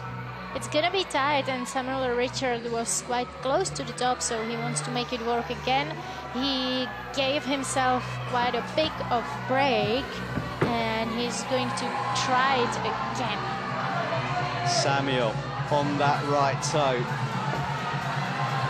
Big support from him. Trying to squeeze in. Yes, this time he hit the crimp correctly, and it's all or nothing, and he makes it. No, he doesn't now. I don't think that's control. He's flopped onto the mats in despair down there. He knows, and he'll say goodbye. What a frustration, because it was so close, and yeah. It's always so sad to see athletes being dead close to the tops after such a fight and then just slipping away from it. Yeah, tough stuff there. Nikolai leaves as well. Did he get the zone? No zone, yeah? No zone for Nikolai, no. And this is how close it is. Now you have to demonstrate control. The legs were too swingy for that, and he wasn't stable. And that was his reaction, collapsing in despair onto the mat.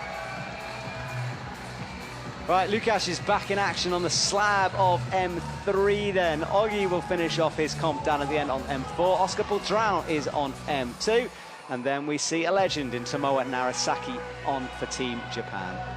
Tomoa Narasaki, I think Japanese team might actually like those types of boulders. You know, it's a lot of dynamic and technique and all this kind of stuff.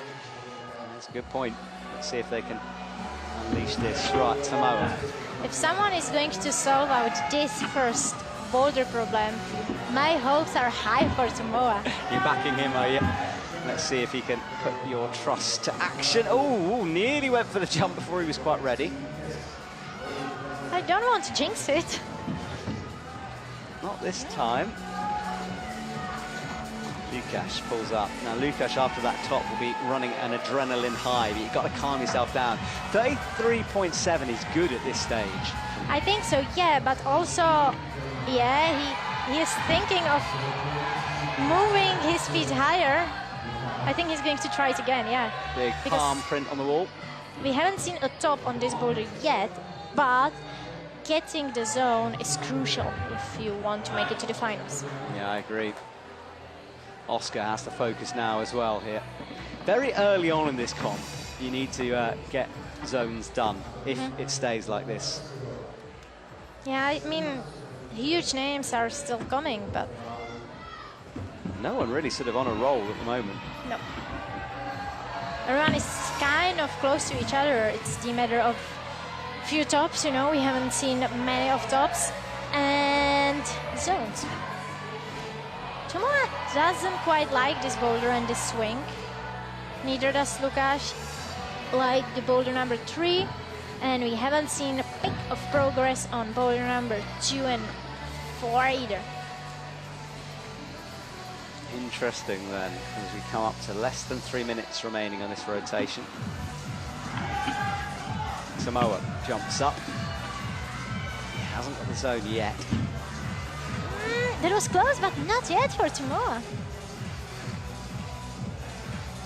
Everyone's giving themselves a rest and a break on the mats. Yeah, Lukáš has that crowd behind him. The crowd keeps shifting down the mats as he progresses from right to left here, following him across. There is suddenly so many people in the crowd of the Prague venue. The weather got a little bit better, so it's not raining anymore. Yeah, I think that's the last scheduled rain we have, actually, for the next couple of days. Yeah, I think so. So we certainly got away with it. Oh. Slip from Lukáš. He still has got 2 minutes, but he really needs that zone if he wants to be thinking of the finals. And he wants to. Such a small starting hole for M4, but it's sharp, it's nasty, and it means that you can sort of engage the fingers on it. Just a match there. Oh no, and the foot doesn't work for him.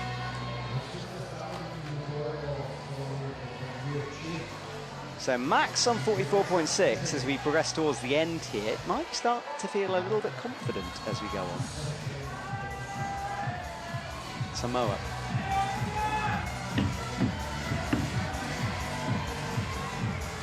I'm so surprised. Yeah, no. I'm so surprised that Tomoa didn't make it through the zone yet on the boulder number 1. Oscar struggling too. Lukáš is in trouble as well. I kind of think that he needs more hip mobility because the athlete who made it work by that beta, they were still holding this little triangle and Lukáš is trying to move his hand onto the big one, onto the huge volume. Yeah, he needs to shift his, I think, hand not there, but to the little one. Frustration from him, ecstasy to frustration from 2 to 3. Oscar not having fun either on the slab. Tomoa drops in again and he makes it this time, so points on the board for him. But can he make it all the way up to the top? No. No, Tomoa Doesn't really like this boulder, and neither does Oscar and Lukáš. 11 seconds for Lukáš. I don't think it's gonna be enough. No. The frustration on the faces of all 4 athletes are real in this round. Yeah, he leaves with work to do on M4, not safe yet.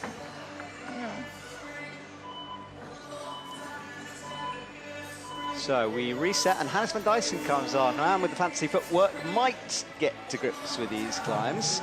Colin Duffy is onto another slab. He is in a bit of trouble here. And then Manuel down on the far left in a minute. He needs something. Nowhere near enough points from the Spanish climber. There is Hannes in the bright yellow of Belgium. We had a little Q&A with this man in Madrid and we asked you guys what you wanted to ask him. And almost everyone wanted to ask about his moustache. We asked him some more questions. Like how to keep it on and healthy. One question was how much beer do you get stuck on your moustache, which I hadn't thought about, to be honest, but and neither had he. You do not have mustache to make no, it. I can't grow one. I'm not a real man. Not like Mr. Hannes here. Yeah, that interview free to watch on the World Climbing Club. Meanwhile, Colin Duffy moving forward, but yeah, he's in some trouble. 12th, only a zone on the first climb so far to his name. Manuel is in 15th with 0 points, but soon it'll be some points. Great, so he's now on the leaderboard, but it's probably a little too late for this man. Would love to finish it off with some style here. Catches the cordo, interesting. So trying to flick the left hand and then catch it in a pinch. Exactly.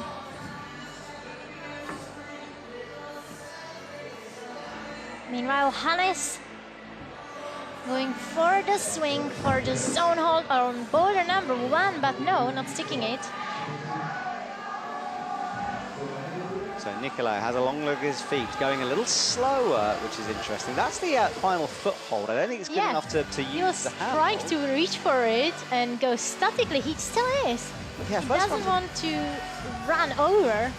He's the first one to really think about that, which is interesting.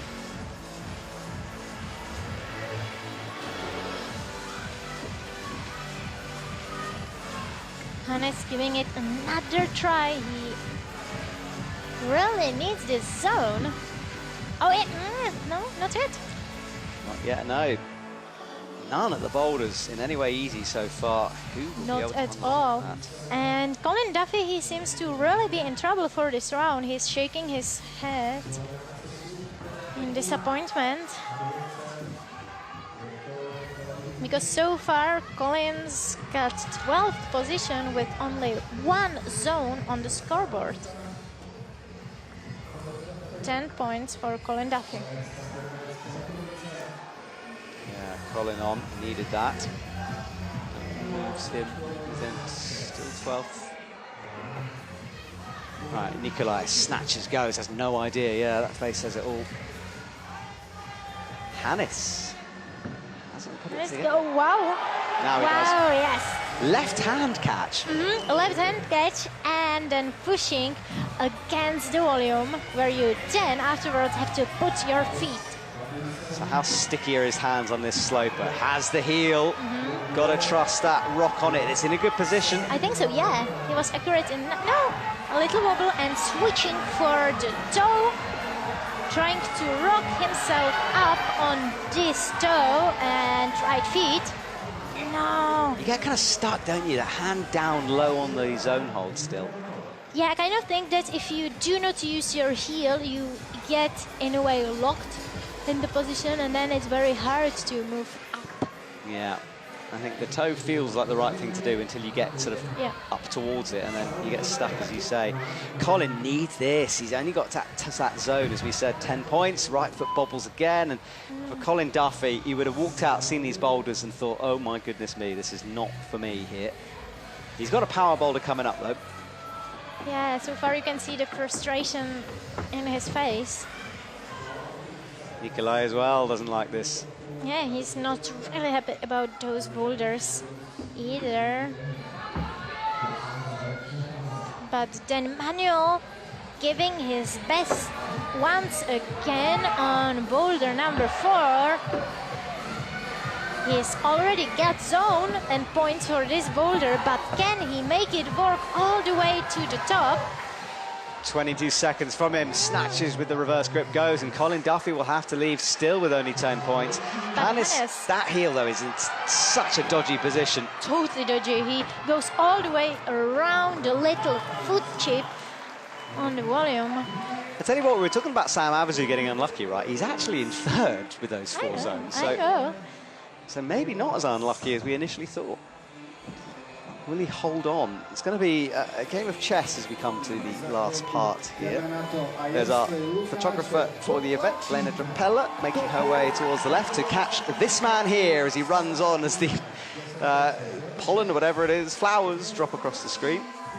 And then Lucas Trandifer from Germany has had a good season as well, and very high qualification position. Oscar immediately making progress on boulder number 3. So for Lukáš is sitting in 5th place with a 33.7. Missed the zone on boulder 3, got the top on boulder 2, of course. Only one of 2. Jan-Luka Posch, of course, getting that as well. And yeah, Luka is still in a good position. Yeah, but unfortunately so far, and it might change, Lukáš doesn't seem to really like the start of the boulder number 4. He's fighting with it a little bit. He made it work this time, hitting. Speed is the key through Speed here. is the key, and he needs at least a zone.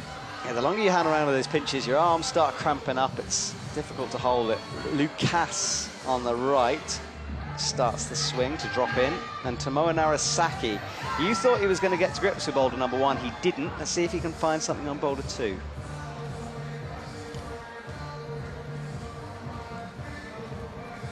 If Lukáš made his way to at least a zone, it would move him.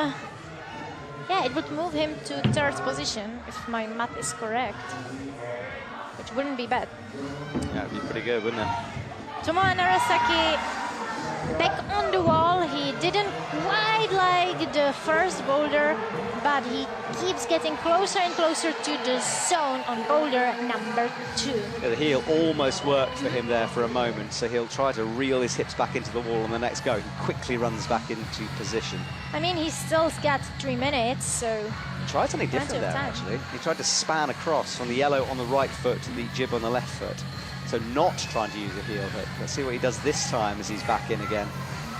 Lukáš on boulder number 1 from Germany, trying to get important points, first point to the scoreboard.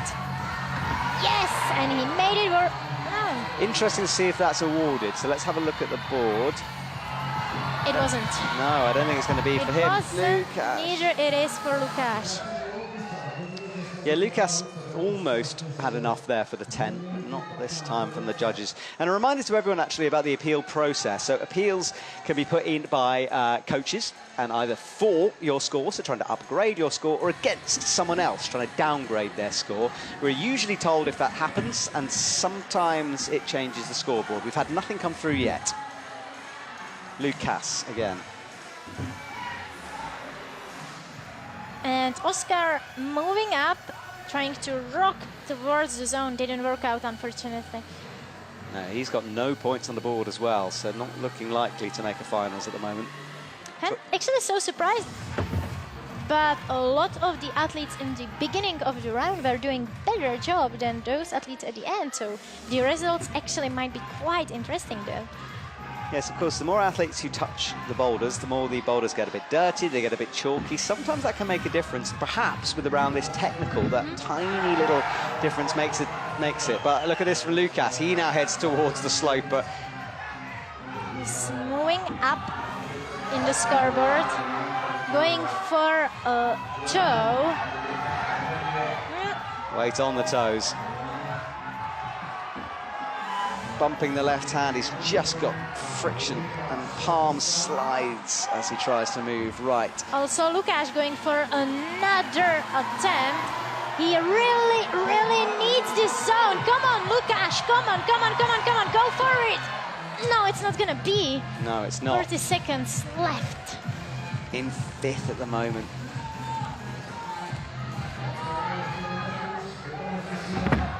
Oh, big thump from Oscar there. 30 seconds for the athletes. Tomáš slipping from this little chip on the first blue volume, or hold. Lukáš slipping, 20 seconds left. Come on, Lukáš, you can do this. You can. No, I don't think it's gonna be. No, well, he will now have a nervous wait. He's in 5th, 33.7. That top on M2 was his standout moment. And look at this from Tomoe Narasaki, so he gets a chance at M2 as well. And he's going to do it, you know. Yes, he's not.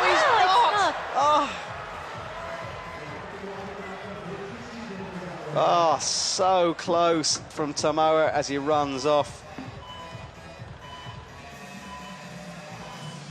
Well, that was close, and tomorrow I thought he was in there. He looked so solid on the side pull. This was Lukasz's close but not quite moment. Right hand was on it, but the foot slipped as he made the move, popped down, and he's going to have to wait now and see, but I'm not sure in fifth. Yeah, the fifth. If he made the zone, I think he would have quite a big chance to be in, because it would move him to the third place, but now it will be a lot of waiting for him. But this, you know, this round is full of tacky technical jumps and boulders, so... But we have Mejdi Schalk on the stage now. Yeah, final 5 here in Prague. I chatted to Mejdi after his qualifying run.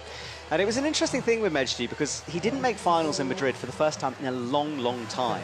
And of course, that difference in expectations, isn't it? You know, if you're a new athlete making finals, is everything for him. Not making a finals is a discussion point for everyone. And the pressure is a lot to deal with. Colin is probably his favourite style of boulder right now compared to all of them.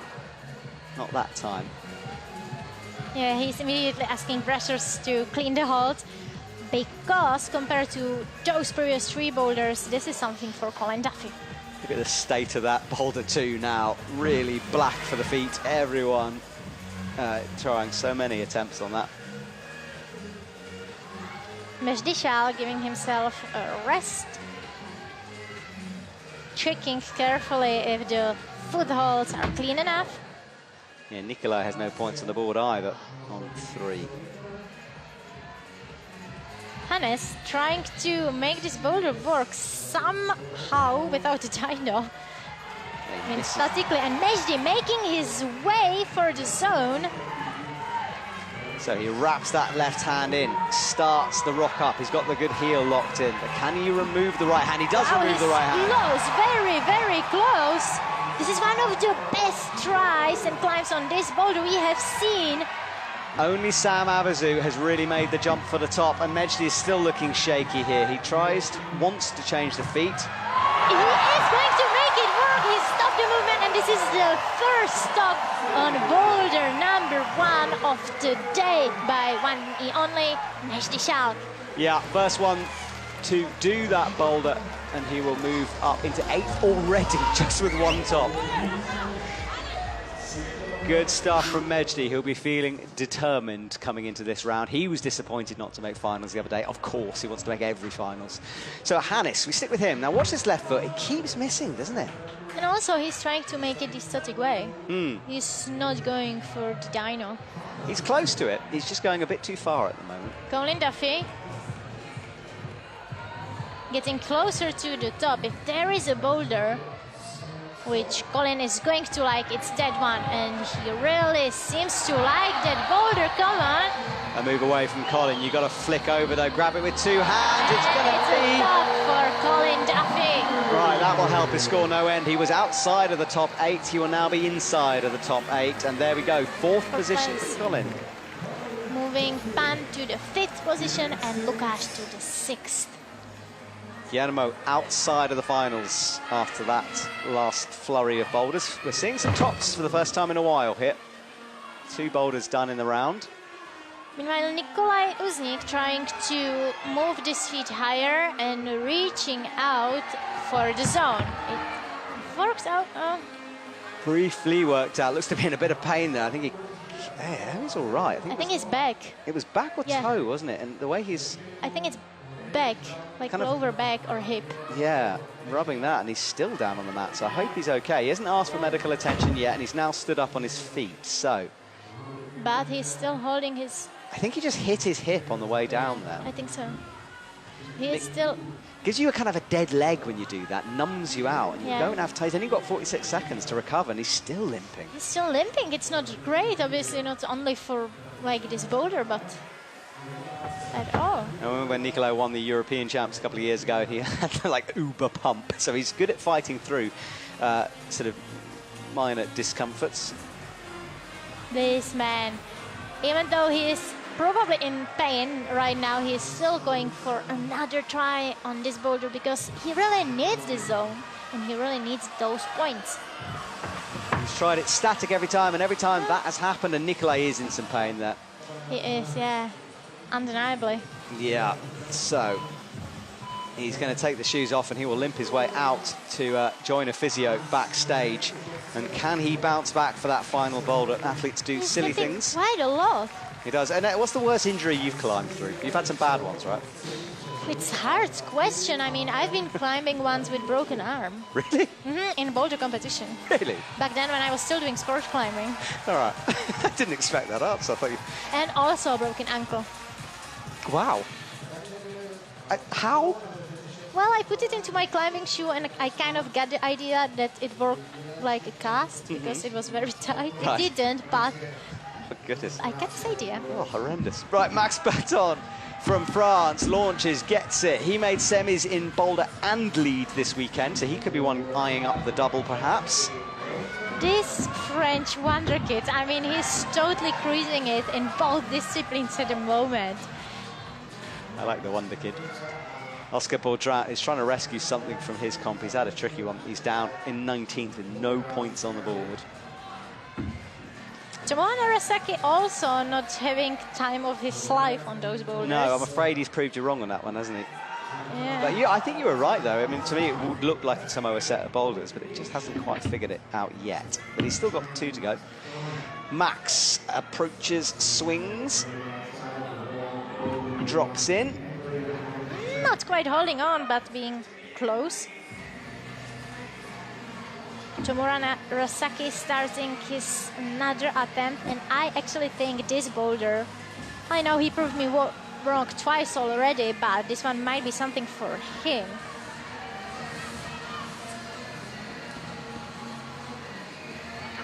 Lucas on M2.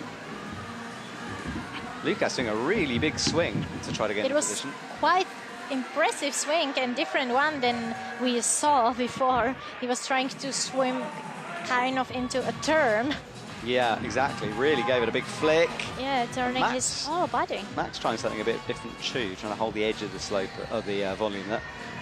Meta breaker.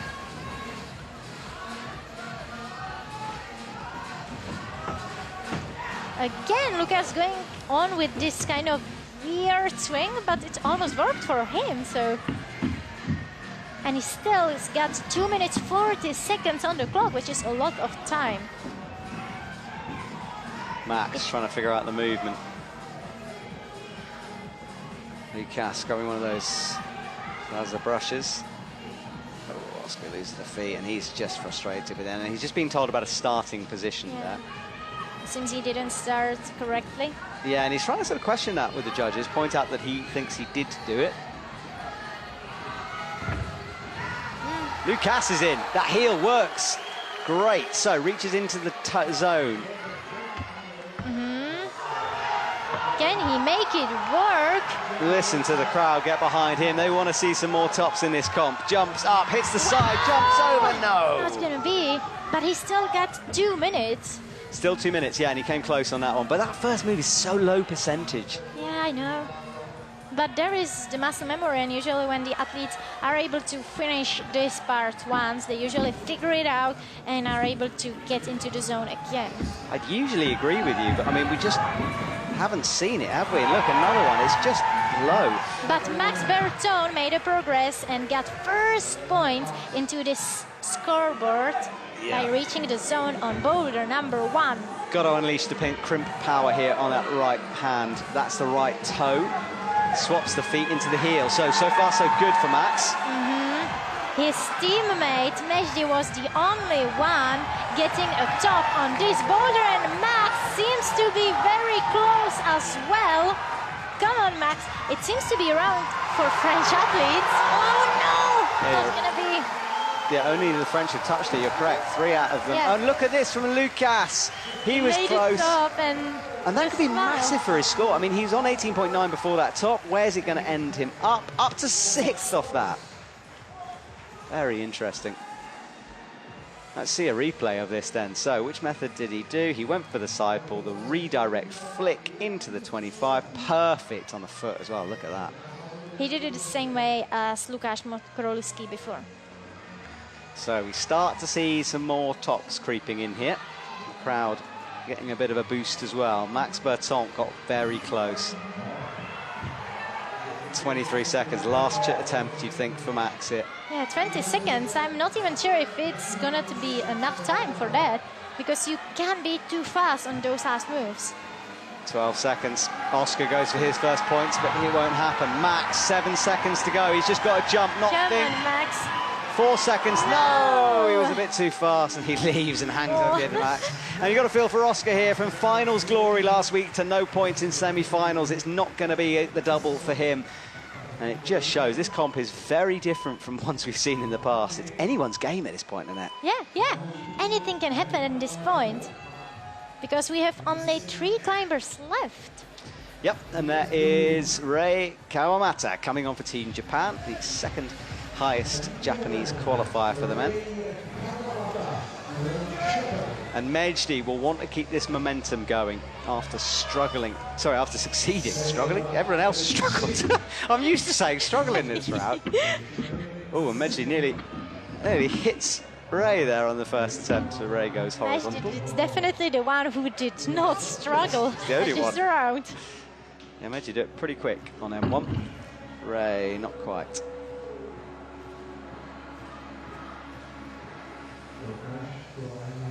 Hannes going for maybe another important points for him, because so far he's got points only from the first boulder. He didn't score on boulder number 2, where he tried doing it more technical way without the dyno. Getting lots of support as well. Nikolai Uznik wants to get some points on the board. He rocks through. Also, Japanese athlete Kawamata trying to get first points into his scoreboard. Mejdi Schalk not really liking this second boulder so far.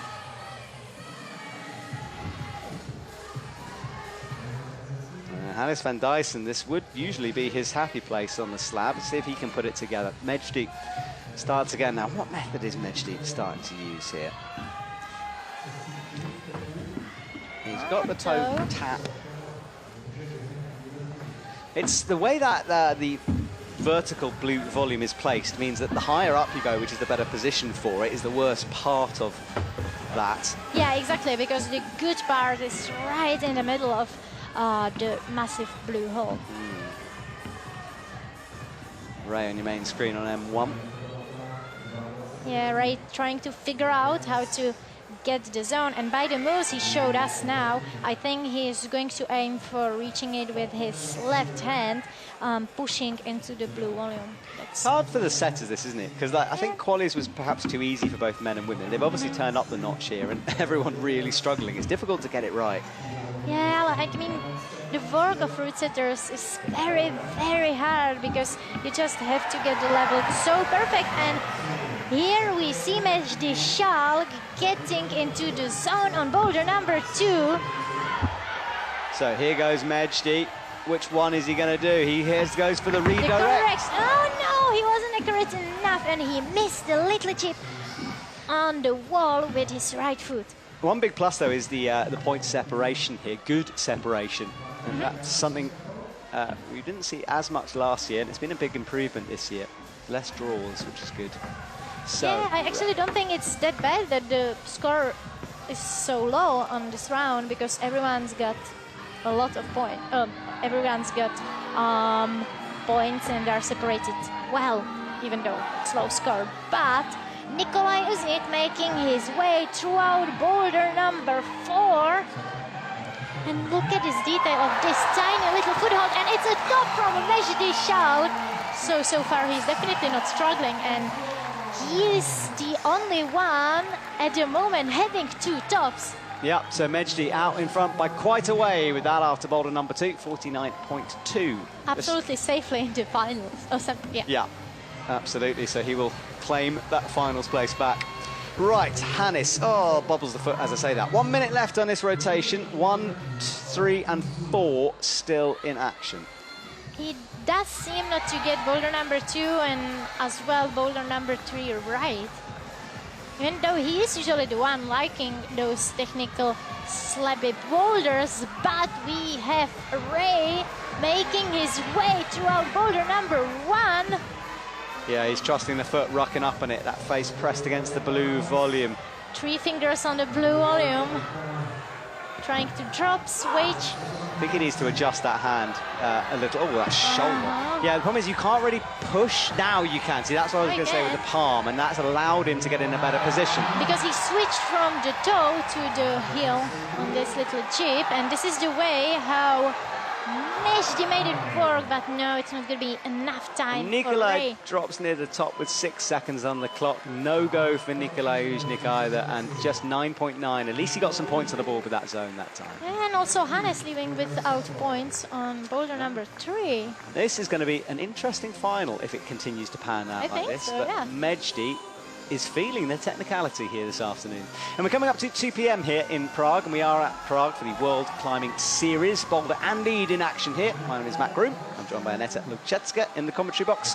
And we're watching Lee Do-hyun, who in Madrid didn't quite look himself. I know he came fourth, which seems silly I'm saying that, but there was something. The vibe and energy was just different compared to normal Lee.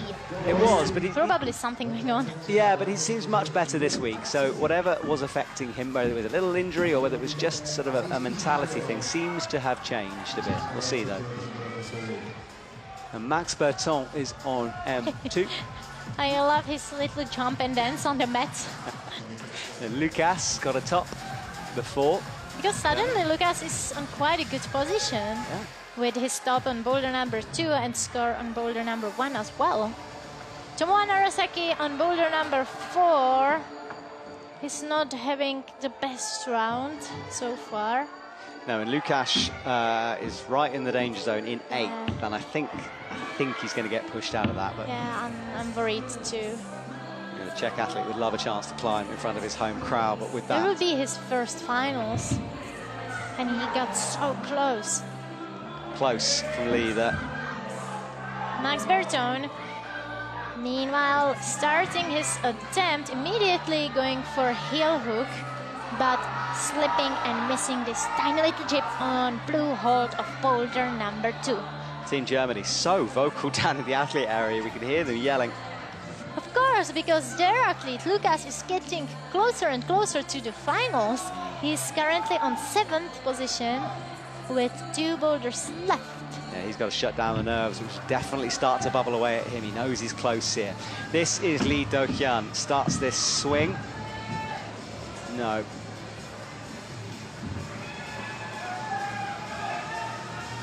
So, Tomoa. back, for Tomoa. Tomoa really needs points for this one.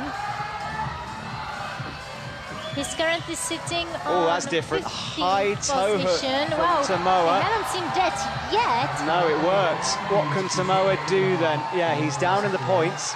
Although the toe is nice, it's not going to help him for this next move. No, it's not. He really has to hit right position on the crimp.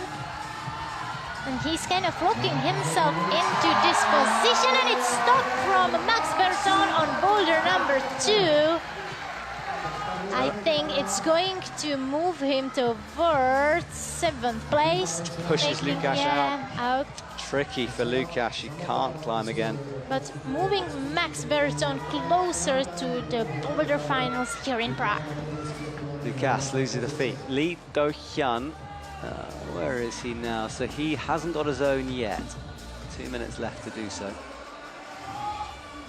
So far, the scenario of Lucas and Lucas is kind of the same. They both got zone on boulder number 1, they topped boulder number 2, and they cannot, so far, make work on boulder number 3.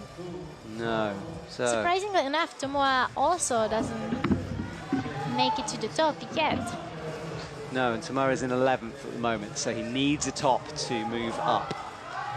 Lucas back. Lee Do-hyun is running out of time on M1.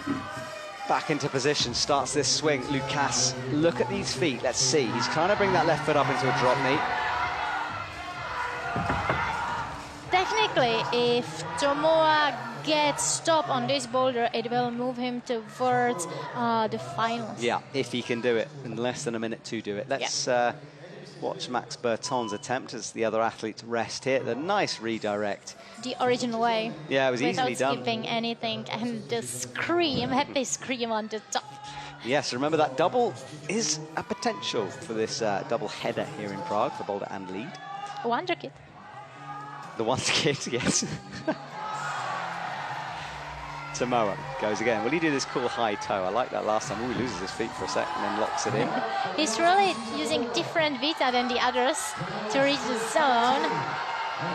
It's all or nothing for Tomoa now. Yeah, 26 seconds, the man from Japan, pushing hard. 20 seconds Also, only. sorry, No, but it's Lee not Do-hyun done. is close as well. On M1, no, he falls. Oh. Falls, and he leaves the stage with 13 seconds left without top on boulder number 1. But a very important zone for him there. Meanwhile, Lucas made it work to the zone on boulder number 3, and I think that moves him towards the finals. I think he's going to stay in. Yeah, closer and closer from this man from Germany. He will leave now with one boulder to go. And then we have our final climber, so Sorato Amaraku. Now, if he makes finals, if he wins gold medal, it'll be pretty historic. No one has done that before, won 4 in a row. So it's going to be pretty cool if he can do that. He's already got 3 in a row. Not even Yanya? Certainly for the men, 4 in a row. So Sorato has a look around. He's got the stickiest hands in the competition circuit, this dude. I can't remember to call Sorato a dude. I don't think you're going to go for a beer with this dude this evening. I doubt it very much, yeah. That's a Sorato drinks beer, I doubt it. So our top 8 go from Mejdi Schalk, 49.2, now to Maximilian Luca Posch. Lucas Brandifer is getting closer and closer. Sam Avazu is actually in a very good position after those 4 zones. Colin Duffy is hanging on. Yaifei Pan is in 7th, and Max Berton with 2 to go is in 8th, pushing out Lucas Morokos. Oh my goodness me! Mokoroluski. Hannes down. Hannes finally got some points again to this scoreboard. He's got zone on boulder number 1 and now zone on boulder number 4. Meanwhile, Mejdi Schalk trying to make it work. But yeah, the flexibility is quite crucial here. Can you imagine if Mejdi gets 3 out of 4? No one else has come close to that yet. I would love to see top on boulder number 3 because we have not seen it yet. Yeah, we've seen a few zones along the way as well. Yeah, boulder 4 has been done a few times now. Boulder 1 just once by Mejdi. Exactly. Boulder 2, on that one we saw several tops, but boulder 3, nothing. Now Sorato Amaraku making his way on boulder number 1 towards the zone. Yeah, he had a long look at that middle sequence just now. Nice one-arm swing, kicks the feet high. Very high. And readjusts and sort of stops the swing. Oh, wow, perfect footwork. So here goes Sorato up towards the sloper part of this hole. There's the toe. And Mejdi Schalk made it to the zone, and he's maybe making his way towards the 3rd top in a row now. Not that time. It's not that time. Somersaults down. Sorato's looking good here. If he can just stand up, you'd back him to do this one. High left foot. Up towards the top, he creeps into that zone, needs the match, gets the match, and a good start to Sorato's competition there, Annetta. Brilliant stuff. Brilliant stuff, and the only non-French top on this boulder. True. So Sorato is challenging, and that's going to immediately move him way up the leaderboard. Up to, where is he? He's down on 19th. That hasn't been updated yet, so we'll wait for that score. Mejdi again, making it all the way to the zone and trying to move his feet towards this under. Yeah, the intended beater is toe hooks here, all the way. No one has unlocked that sequence. It is an odd one. You wouldn't see that necessarily. No, Mejdi tried it on first try, but now kind of regressed back, and he's trying to grab it with his hand. It was close, but no. It's an unusual move, toe hooks to move the feet. Doesn't happen very often. But it's one of those things, the setter's trying to test the athlete's route reading abilities, teach them new moves. I'd love to see a little sort of video sometimes of the, setters doing the boulders, so we have Me an too, idea. because I haven't seen that boulder being really progressed. Exactly, yet. it'd be quite nice to see. In some gyms you can scan a QR code and watch the beta. It'd be fun to do that, wouldn't it? Maybe you can test them for us. Anyone who can hear us, I would love to see that too. Sunshine here in Prague now, so that humidity will be leaving us, perhaps improving conditions for the athletes. We started off at 76% humidity when the semis began, and it will definitely be better now. But it's going to rain later on this evening. Is it? Yes, rain's coming back. So the forecast changing then. So Mejdi up again. Will he read these toes? Can he find another way? He looked quite close the way he did it before.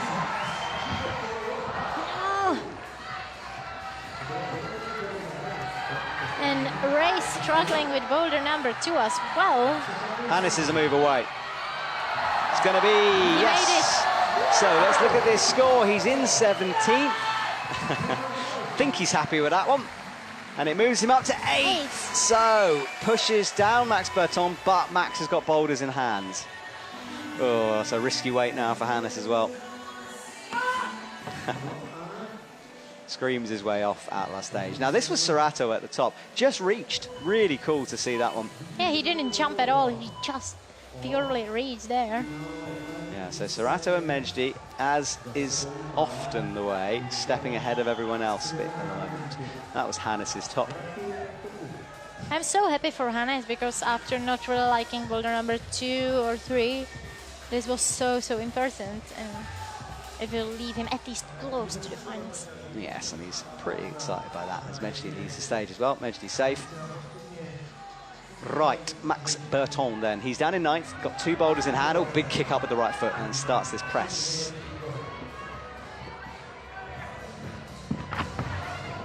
Yeah, he wanted to rock himself towards the zone. Showing us what he's going to attempt the next go. Not moving the feet higher, at least towards, according to the little bends and showcase on the mat. Now, boulder 1, which is on the top right of your screen, is out of action. We've had our final athlete through, and from here on we will lose boulders, lose athletes, until Serato will be the last one on the mats for boulder number 4. And the finals this evening, 7 p.m. here in Prague. Top 8 for the men moving forward, so they get a few hours to rest. Now Lucas making his way towards the zone, because zone is crucial for him. If he makes the zone, I think, if I'm correct, it will secure his place in the finals. Now, something interesting coming through. There is an appeal against Max Berton for the start of boulder number 2. So we'll wait and see where that leaves him. Okay, that would be a huge change in the points for him.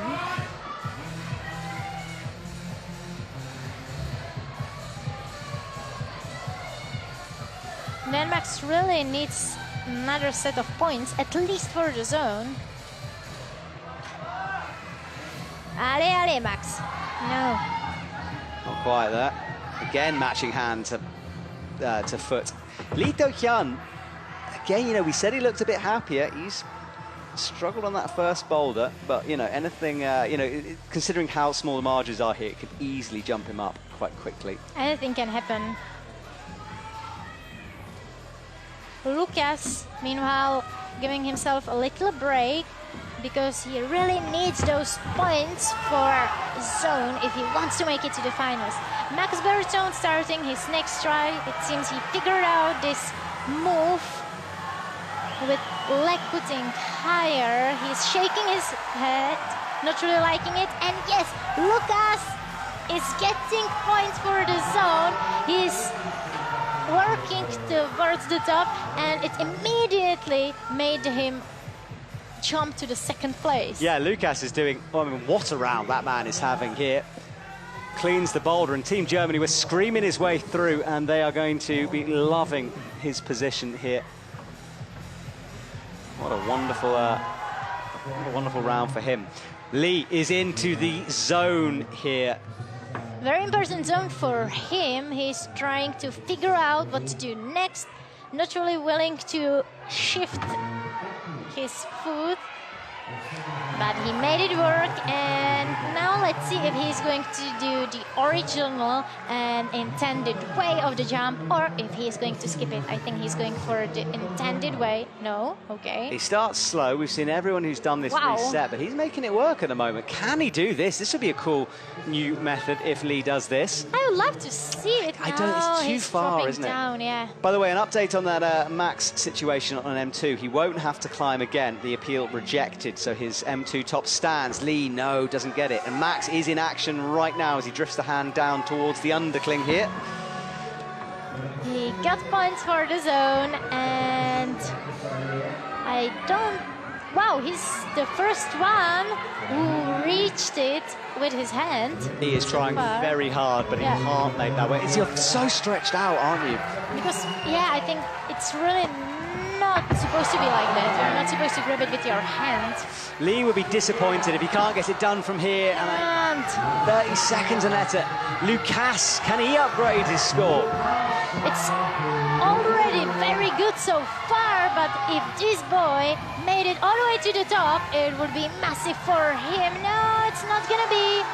It's also not gonna be for Lee, who is leaving the stage, same as Max Berthaud. He is in, so what? And he's just been confirmed. Celebrating, Max. Yes, Lucas. I'm pretty sure that's first final for him as well. Awesome stuff. It is, it is. So we will get another new face. 26 is just throwing surprises at us faster than we can even deal with here. I told you, it's always Prague bringing new faces into the finals or onto podium. I mean, Madrid last week, too. Yeah, but it has happened so many times in Prague already, over the years. You're not biased towards Prague at all here, right? No, of course not. Not at all. All right, Mejdi. Now, this man is on fire at the moment. Can he do boulder number 4? We've got Serato on boulder number 2 and Ray Kawamata on boulder number 3. Mejdi approaches then. There's 5 minutes on the clock for semi-finals. Mejdi is leading the way with a 59, only just though above Lucas Trandifir, but of course Lucas with this boulder in hand, and Mejdi doesn't like the starting position there. Keep an eye on Serato then, his first attempt on the step through. Little jump, not quite for Serato that time. Yeah, I don't even think it's possible to flash those boulders. You would have to not only be like extremely strong technical, because those guys over there, they are all of that, but you have to be super lucky for just being able to flash it. A little slip from Mejdi. He really doesn't seem to like this particular boulder.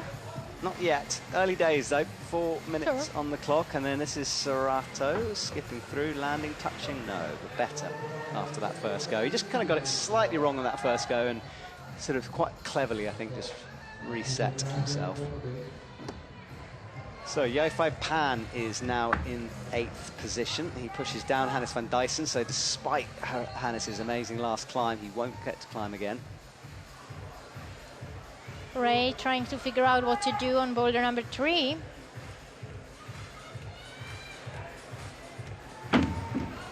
Because at this moment, Ray is on 23rd position. He obviously wants to make himself more points and move higher on the scoreboard.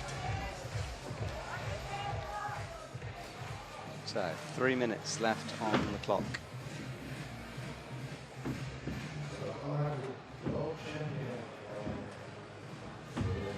Ooh, that's cool. Big flick over and landing with the right foot on the yellow volume. Serato, surprisingly enough, doesn't use his heel. He uses the toe. And Mejdi moving forward the zone on boulder number 4.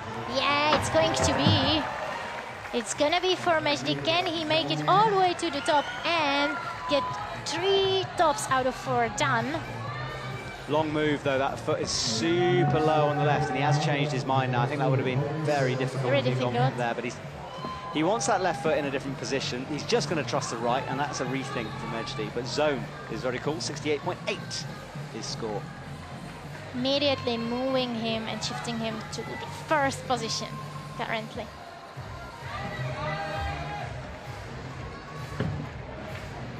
Yeah, Jan Kaposh came out so early on, and that M2 boulder was massive for the Austrian.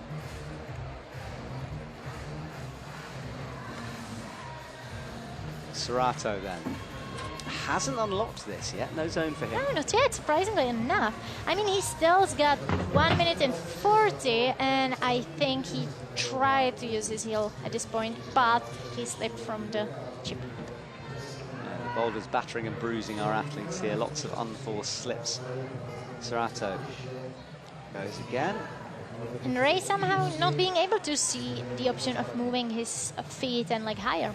He's still trying to rock himself up towards the zone. Yeah, not the best round for him as well. No. 9.2.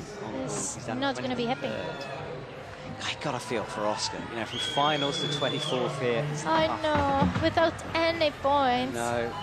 That's Oscar the will be back. worst.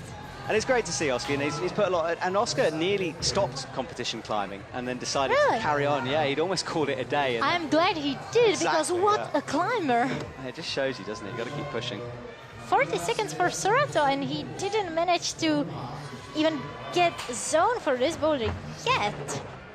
No, he's still Not yet. Touched it. Barn 36 door on. seconds. I don't think it's going to be enough. I mean, it's Serato, so He's got time on other boulders. Let's see later on. But this is Mejdi, who's wound down the clock, gives it one last go here, flicking into the right foot. You've got to go quick, and he is going very quick. Just pure speed and power right now. So, towards the last hole, kicks off, flicks that left hand around, and no, I don't think that's going to be for Mejdi, but with a 68.8, that's going to be a score that's hard to beat for anyone, especially considering I don't think Serato will do this. No. So, yeah, Serato playing catch-up right now. I mean, he still's got 2 boulders to go. I was just very surprised he didn't make it. He didn't make it to the zone of boulder number 2. But then Serato, a bit of a comeback kid recently, because in Madrid, he was seconds away from not making finals. I know, Only on I last watched that. slab. You watch these competitions whilst polar bear keeping, don't you? Yes, because, you know, I like to watch it and listen to it when I'm at work. So bears, they know perfectly well all the climbers. Do you tell the bears what's going on? Well, they can hear it by Oh, I themselves. see. I'm feeding them, and they're hearing your voice and all the I climbers. take that as an absolute honour. That's brilliant. So if I walk into the polar bear enclosure, They'll be like, oh yeah, that's the guy who's maybe they talking really, by. maybe they just won't like me. I think they have food connected to your voice. Oh goodness me. Okay, I'll stay away. Lee Do-hyun on the slab. Trusting that right foot. We've seen a lot of athletes early on fall off those jibs, but as he does, he goes. Max. Now we know fast. Canvassing true. Got to go fast here, haven't you? Here he goes. Very fast. Super fast. 4:10 on the clock. And the crowd is going wild. There are so many people currently. Yeah, there are. Full stadium here. I love this guy. He's a lot of fun, is Max, at the moment. He's, yeah, he shared the commentary box with me last weekend for both the finals, and there's a lot of support for him. Bears liked it. Yeah, I enjoyed it with him as well. It was good fun. But I'd never want to see him again, of course, because we want to see him progress, don't we? That's the leaderboard on the bottom left. So Max is in second, 53.4. Wow, that's going to be finals for him. For sure. He is on second position currently, and according to how much time he still got, I think we might see top from him. Yes, and that's going to be his first Boulder finals as well, Wow. if he can make it. So that'll be 2 newbies in the final. You know- Maybe you're right about Prague. I know I am. Lee tries to trust that right foot, standing, missing it twice. He missed that left foot. Max, after requesting lots of support, he's certainly got it. Now can it carry him through? You know, he literally asked the crowd for some support by his screams. So let's give it to the Max. He's asking the crowd for some support again. He's really enjoying the show. And you know, it's so amazing because in the past he was mainly a lead climber, and he is progressing in Boulder as well so quickly. Lee Do-hyun goes away from trying to get the left foot up. He's down at the moment, down in 19th at the moment, only 2 tops. Max wrestles, flicks the left hand, making progress then. Hits the crimp for a second. And I think this is where Max maybe just needs to sort of take a bit of the energy out of his performance and just sit down for a while, Max. Take a breath. You still got 2 minutes, Max. Exactly.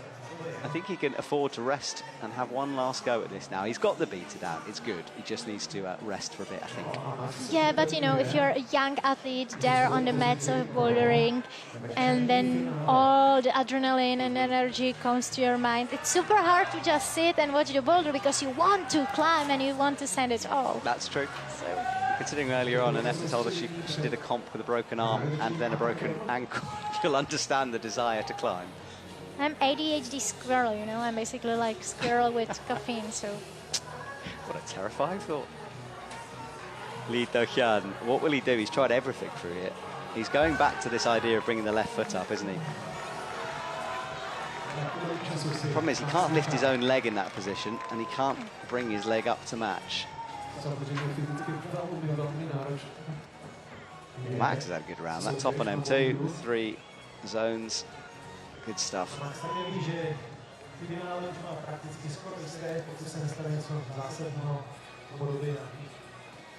Both of the climbers resting. Max not for too long because he's just about to start another attempt on boulder number 4. Probably the last go for Max. Lee Do-hyun will have a few more. Bumps the right foot up, kicks the right foot onto the slab. 30 seconds left. Yeah, and this is where he struggled before. The hand flick is good. The crimp is good. Come on, Max. Up he goes. No. So close. Well, he thanks the crowd who were fully behind him on that one, but Max will make his first finals later on. What a performance. We were talking, by the way, about the Climbing Club, which is our free-to-watch YouTube show, how it seems that everyone who appears on our show does amazingly well. And Max is another one. He was in it the other day, and now he's in finals. So does it mean that if I'm in a commentary box now, I'll do great during my winter season? Can I come again if it's so? We'll just shove you into the show, yeah. We'll just put you in as a little feature, and then you'll definitely win. I'll just wait for you. Yeah, this is how we make more money, you see. We start taking bribes to be in the climbing club. Silence. Yes.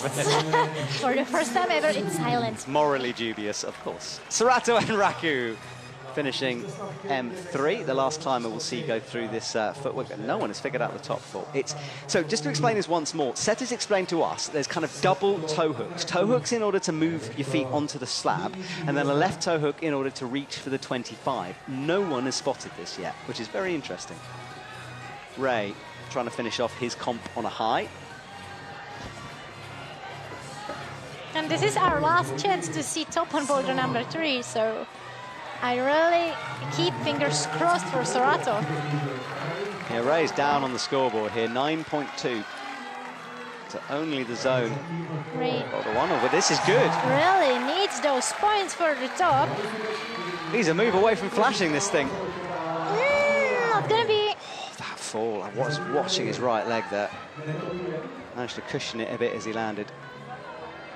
Sorato's got stood up. Oh, that's a great shot to show how bad the feet are. It's basically nothing, and he immediately thought about the idea of moving his foot higher, and he reaches the bonus points for the zone. Yeah, is that flash to zone? No, it's second attempt. Quite so, but still 9.9 would be very good for his score. That jumps him up to 9th, so he's close.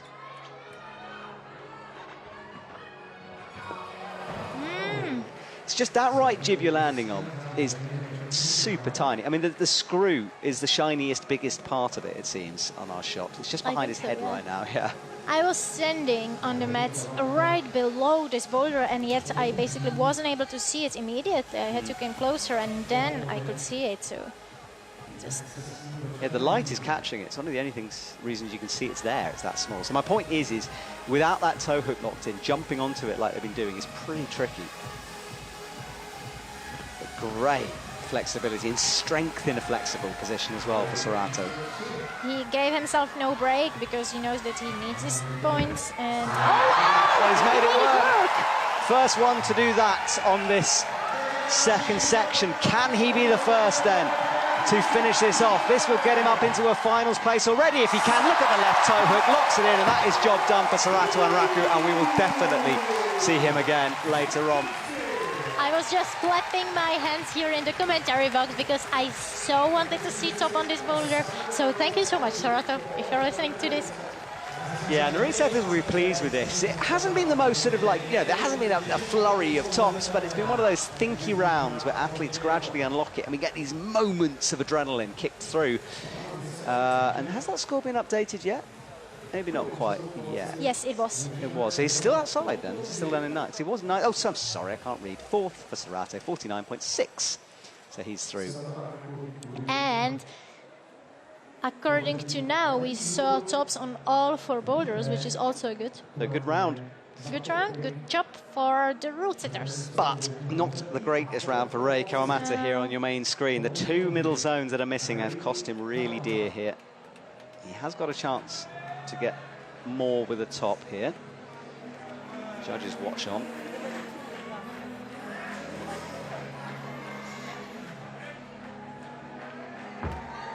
Ray back in. 2-finger drag on the initial pocket. He's got through here. I mean, he flashed up through here the first time. Hits the right, come on Ray. Left foot on the jib, eyes up the top. He's in. Good finish to that man's competition here as he drops down. We wait to see where that's going to bump him up to. An 11th, so not a finals, of course, for him, but good confidence as he leaves the arena and exits the stage. Exactly, I think if you have a bad round, then it's not about reaching the finals anymore, but you just want to get the points, and it's so important for your motivation and for your head and mentality. Exactly that. Get those points down. And we see the replay of Sarato being the only athlete of the day getting a top on boulder number 3. Yeah, that toe hook saved him. Let's watch it again. Got himself set. Little adjustment with the toes. And that was Ray's finish. Great work from him. All right, well, let's just catch up with the schedule for the next couple of days, where we have this last couple of seconds of pause before the next rotation. Today is the men's, of course, semi-final, final later on tonight. Tomorrow, the women's turn on the Boulder Wall for the same schedule as today. Semi-finals in the morning, well, actually noon, sorry, and then finals in the evening, and then Sunday, big day for lead. Semis in the morning, lead in the afternoon, and that's coming up. We will reset for a week's break for once and then come back to Innsbruck for a mammoth competition. Para, lead, boulder, everything on offer there. Lee Do-hyun is in. And he really needs some points as well because it wasn't the best round for him so far. No, I said he was looking better in quali, but yeah, maybe he hasn't quite come back on this one. He's got a chance in lead as well. Yeah, he's made it to the semi-final, which we are going to see on Sunday. Right, so easy through the first couple of moves. Cruising through them so far. I think this is absolutely Lee's style. Yeah, he's close to flashing it. Oh, he is flashing it. Wow. 7th. Up from 23rd to 7th. Incredible stuff from Lee there on that final boulder. Well, forget what we were saying about not looking good. Lee has just turned it on the final climb. He was saving it all for the last boulder, you know. He wanted to make it more dramatic for us, probably. Yeah, wow, what a flash on that. That has bumped him from near the bottom all the way up into the finals. What an incredible boulder from him. Never count him out, I tell you. This was the moves to the crimp. Good work from him. And straight in. And look at that face of the crowd. What, he says. Yeah, we have 3.5 minutes of time because he was just like so quick. Well, let's talk about you for a sec then, Annetta, because we've mentioned you're an ice climber, of course, world champion. So what's the ice climbing scene like in Prague? Because when we say ice climbing, we're really kind of talking about dry tooling, right? Yeah, exactly, because when you're actually competing in ice climbing, you have two disciplines and you do not really climb on ice unless you do speed. And the problem is I'm doing both disciplines, sleep and speed. We do not have a lead wall for ice climbing, for climbing with dry tooling tools, with ice axes in Prague. We do have structure in Brno. And so in Prague, I have rebuilt my own house into a climbing center for ice climbing. And on my attic, I have this huge dry tooling ice climbing wall. And then for speed, because I do not have ice here in Prague or Czechia at all, I do have this wooden kind of wall on my house. And our neighbors, they're just absolutely, let's say, absolutely, well, they are not happy about it, you know. I won't lie. I mean, I'm kicking into this plywood and training all the time, even late at evening. So they are kind of not absolutely happy about having me as a neighbor. Yes, and I've had some experience with the ice climbing world. I do the commentating on that, and let me tell you, if you're watching at home, ice climbers have the most ridiculous training schedules like I've ever seen. Unbelievably strong athletes, and I know that very recently ice climbing did not make the Olympics, and my heart goes out to you on that one. But what a sport! 2 days ago, the decision was made. It was heartbreaking for all of us, but you know, let's grow our sport, and maybe we will get another chance in 2034. There we go. Go and have a watch if you're looking at home, you're interested. Right, our drone pans back from our new stadium here in Prague. The lead wall is behind, a brand new lead wall from EP, and we're going to be doing a feature on that over the next couple of days. It's interesting, the head wall, steeper than it's ever been before. I think it's an extra 5 or so degrees up there, and it really made a difference. Because usually when you get to a head wall, it gets a little less steep, the holds get smaller, and it gives the athletes a chance to breathe a bit. This one, no such luck. It's very tough. You're right, and from I've heard, this wall is supposed to be used next year in Brno for the World Champs as well. So we are testing this wall here this year, and then it's going to be rebuilt in Brno for the World Champs. No, exactly. It's carted over to there. That stadium being built at the moment, meant to be finished around about December, I think. Yes. So we will move from the capital city here of Prague down to Brno, about 2 hours from here. And you can just see in the background, is that Prague Castle out there? Oh, yeah. It's a Prague Castle, and Prague is called the city of 100 steeples? I don't know. Yes. Yes. Because there is really that many of them, and we have so many bridges here. Prague is nice, but you know, there is always a massive fight between people from Brno and from Prague, because those are those big two cities of Czechia. But let's be honest, more climbers are from Brno, because Brno is the city of the climbing here in Czech Republic. Wow, there we go. Well, that will be next year's World Champs destination. Okay, everyone, we have a 10-second cleaning break turnaround, and then we'll have our final climber out onto the stage. It will be Mr. Sarato and Raku. Already in the final, bit of a victory lap this. Let's see if he can put it together here. After that incredible top, the only one to top M3, he's now on M4, sitting in 4th. He'd like to be up at the top though, wouldn't he? He would love to flash it, just as Lee did. Yeah, it's true. We know it's flashable now, don't we?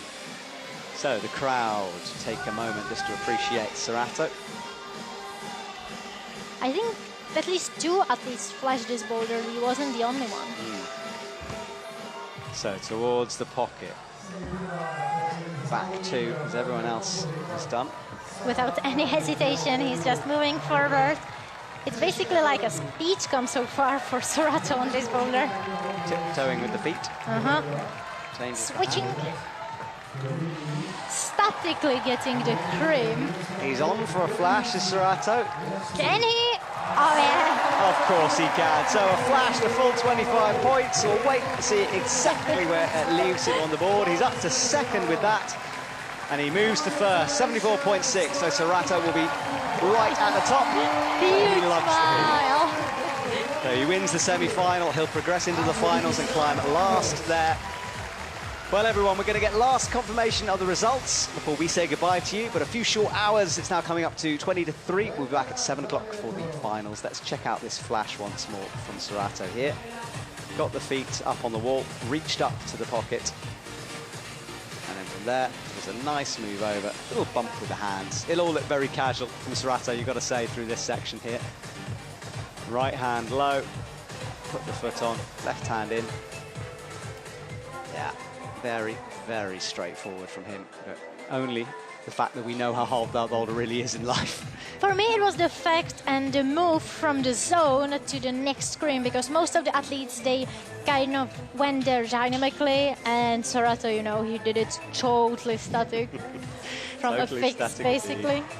All right, well, let's have a look at the results, shall we? One last look at our surroundings, such a green city and our lovely park here, hosting the railway bridge up and over the top. So Sorato van Raku with a 74.6 leads the way over Mejdi Schauk and Max Berton. Max's first finals, and first finals for Lucas Trandifir as well, who's in fourth.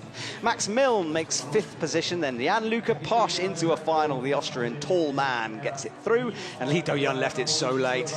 Topped the final boulder in a flash to move him. And Sam Avazu, wow. We didn't think he was going to get it, having dropped 3 of the tops with 2 hands on it, but somehow he moves through, but just pushes Colin Duffy down into 9th. And then we go down, Lukasz Mokaruski down in 13th position. Unfortunately won't get to climb in front of his home crowd, and Oscar Budran down at the bottom.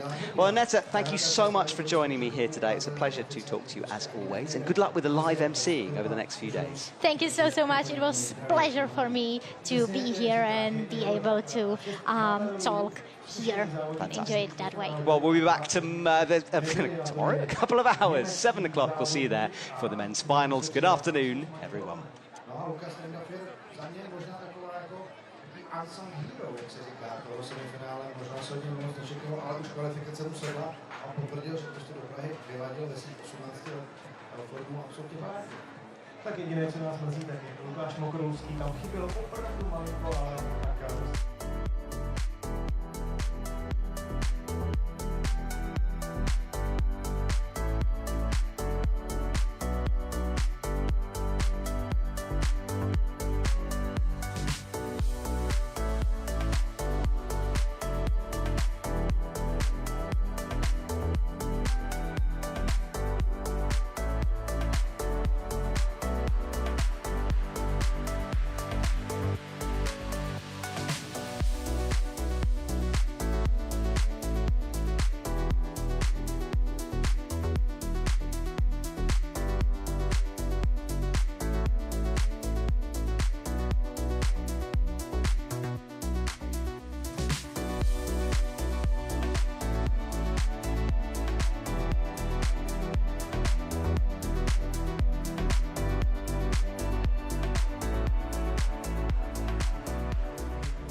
budeme moc fandit všem stejně. Ano, je to tak. Thank you all for being here in Prague, Stranica Island for the extraordinary atmosphere and experience during the semi-finals. We had 8 finalists and we're going to see you at 7 p.m. with the pre-final program. It's going to be amazing atmosphere, amazing showdown with the 8 best climbers here in Prague. All the finals starting in 8:30 p.m. See you there.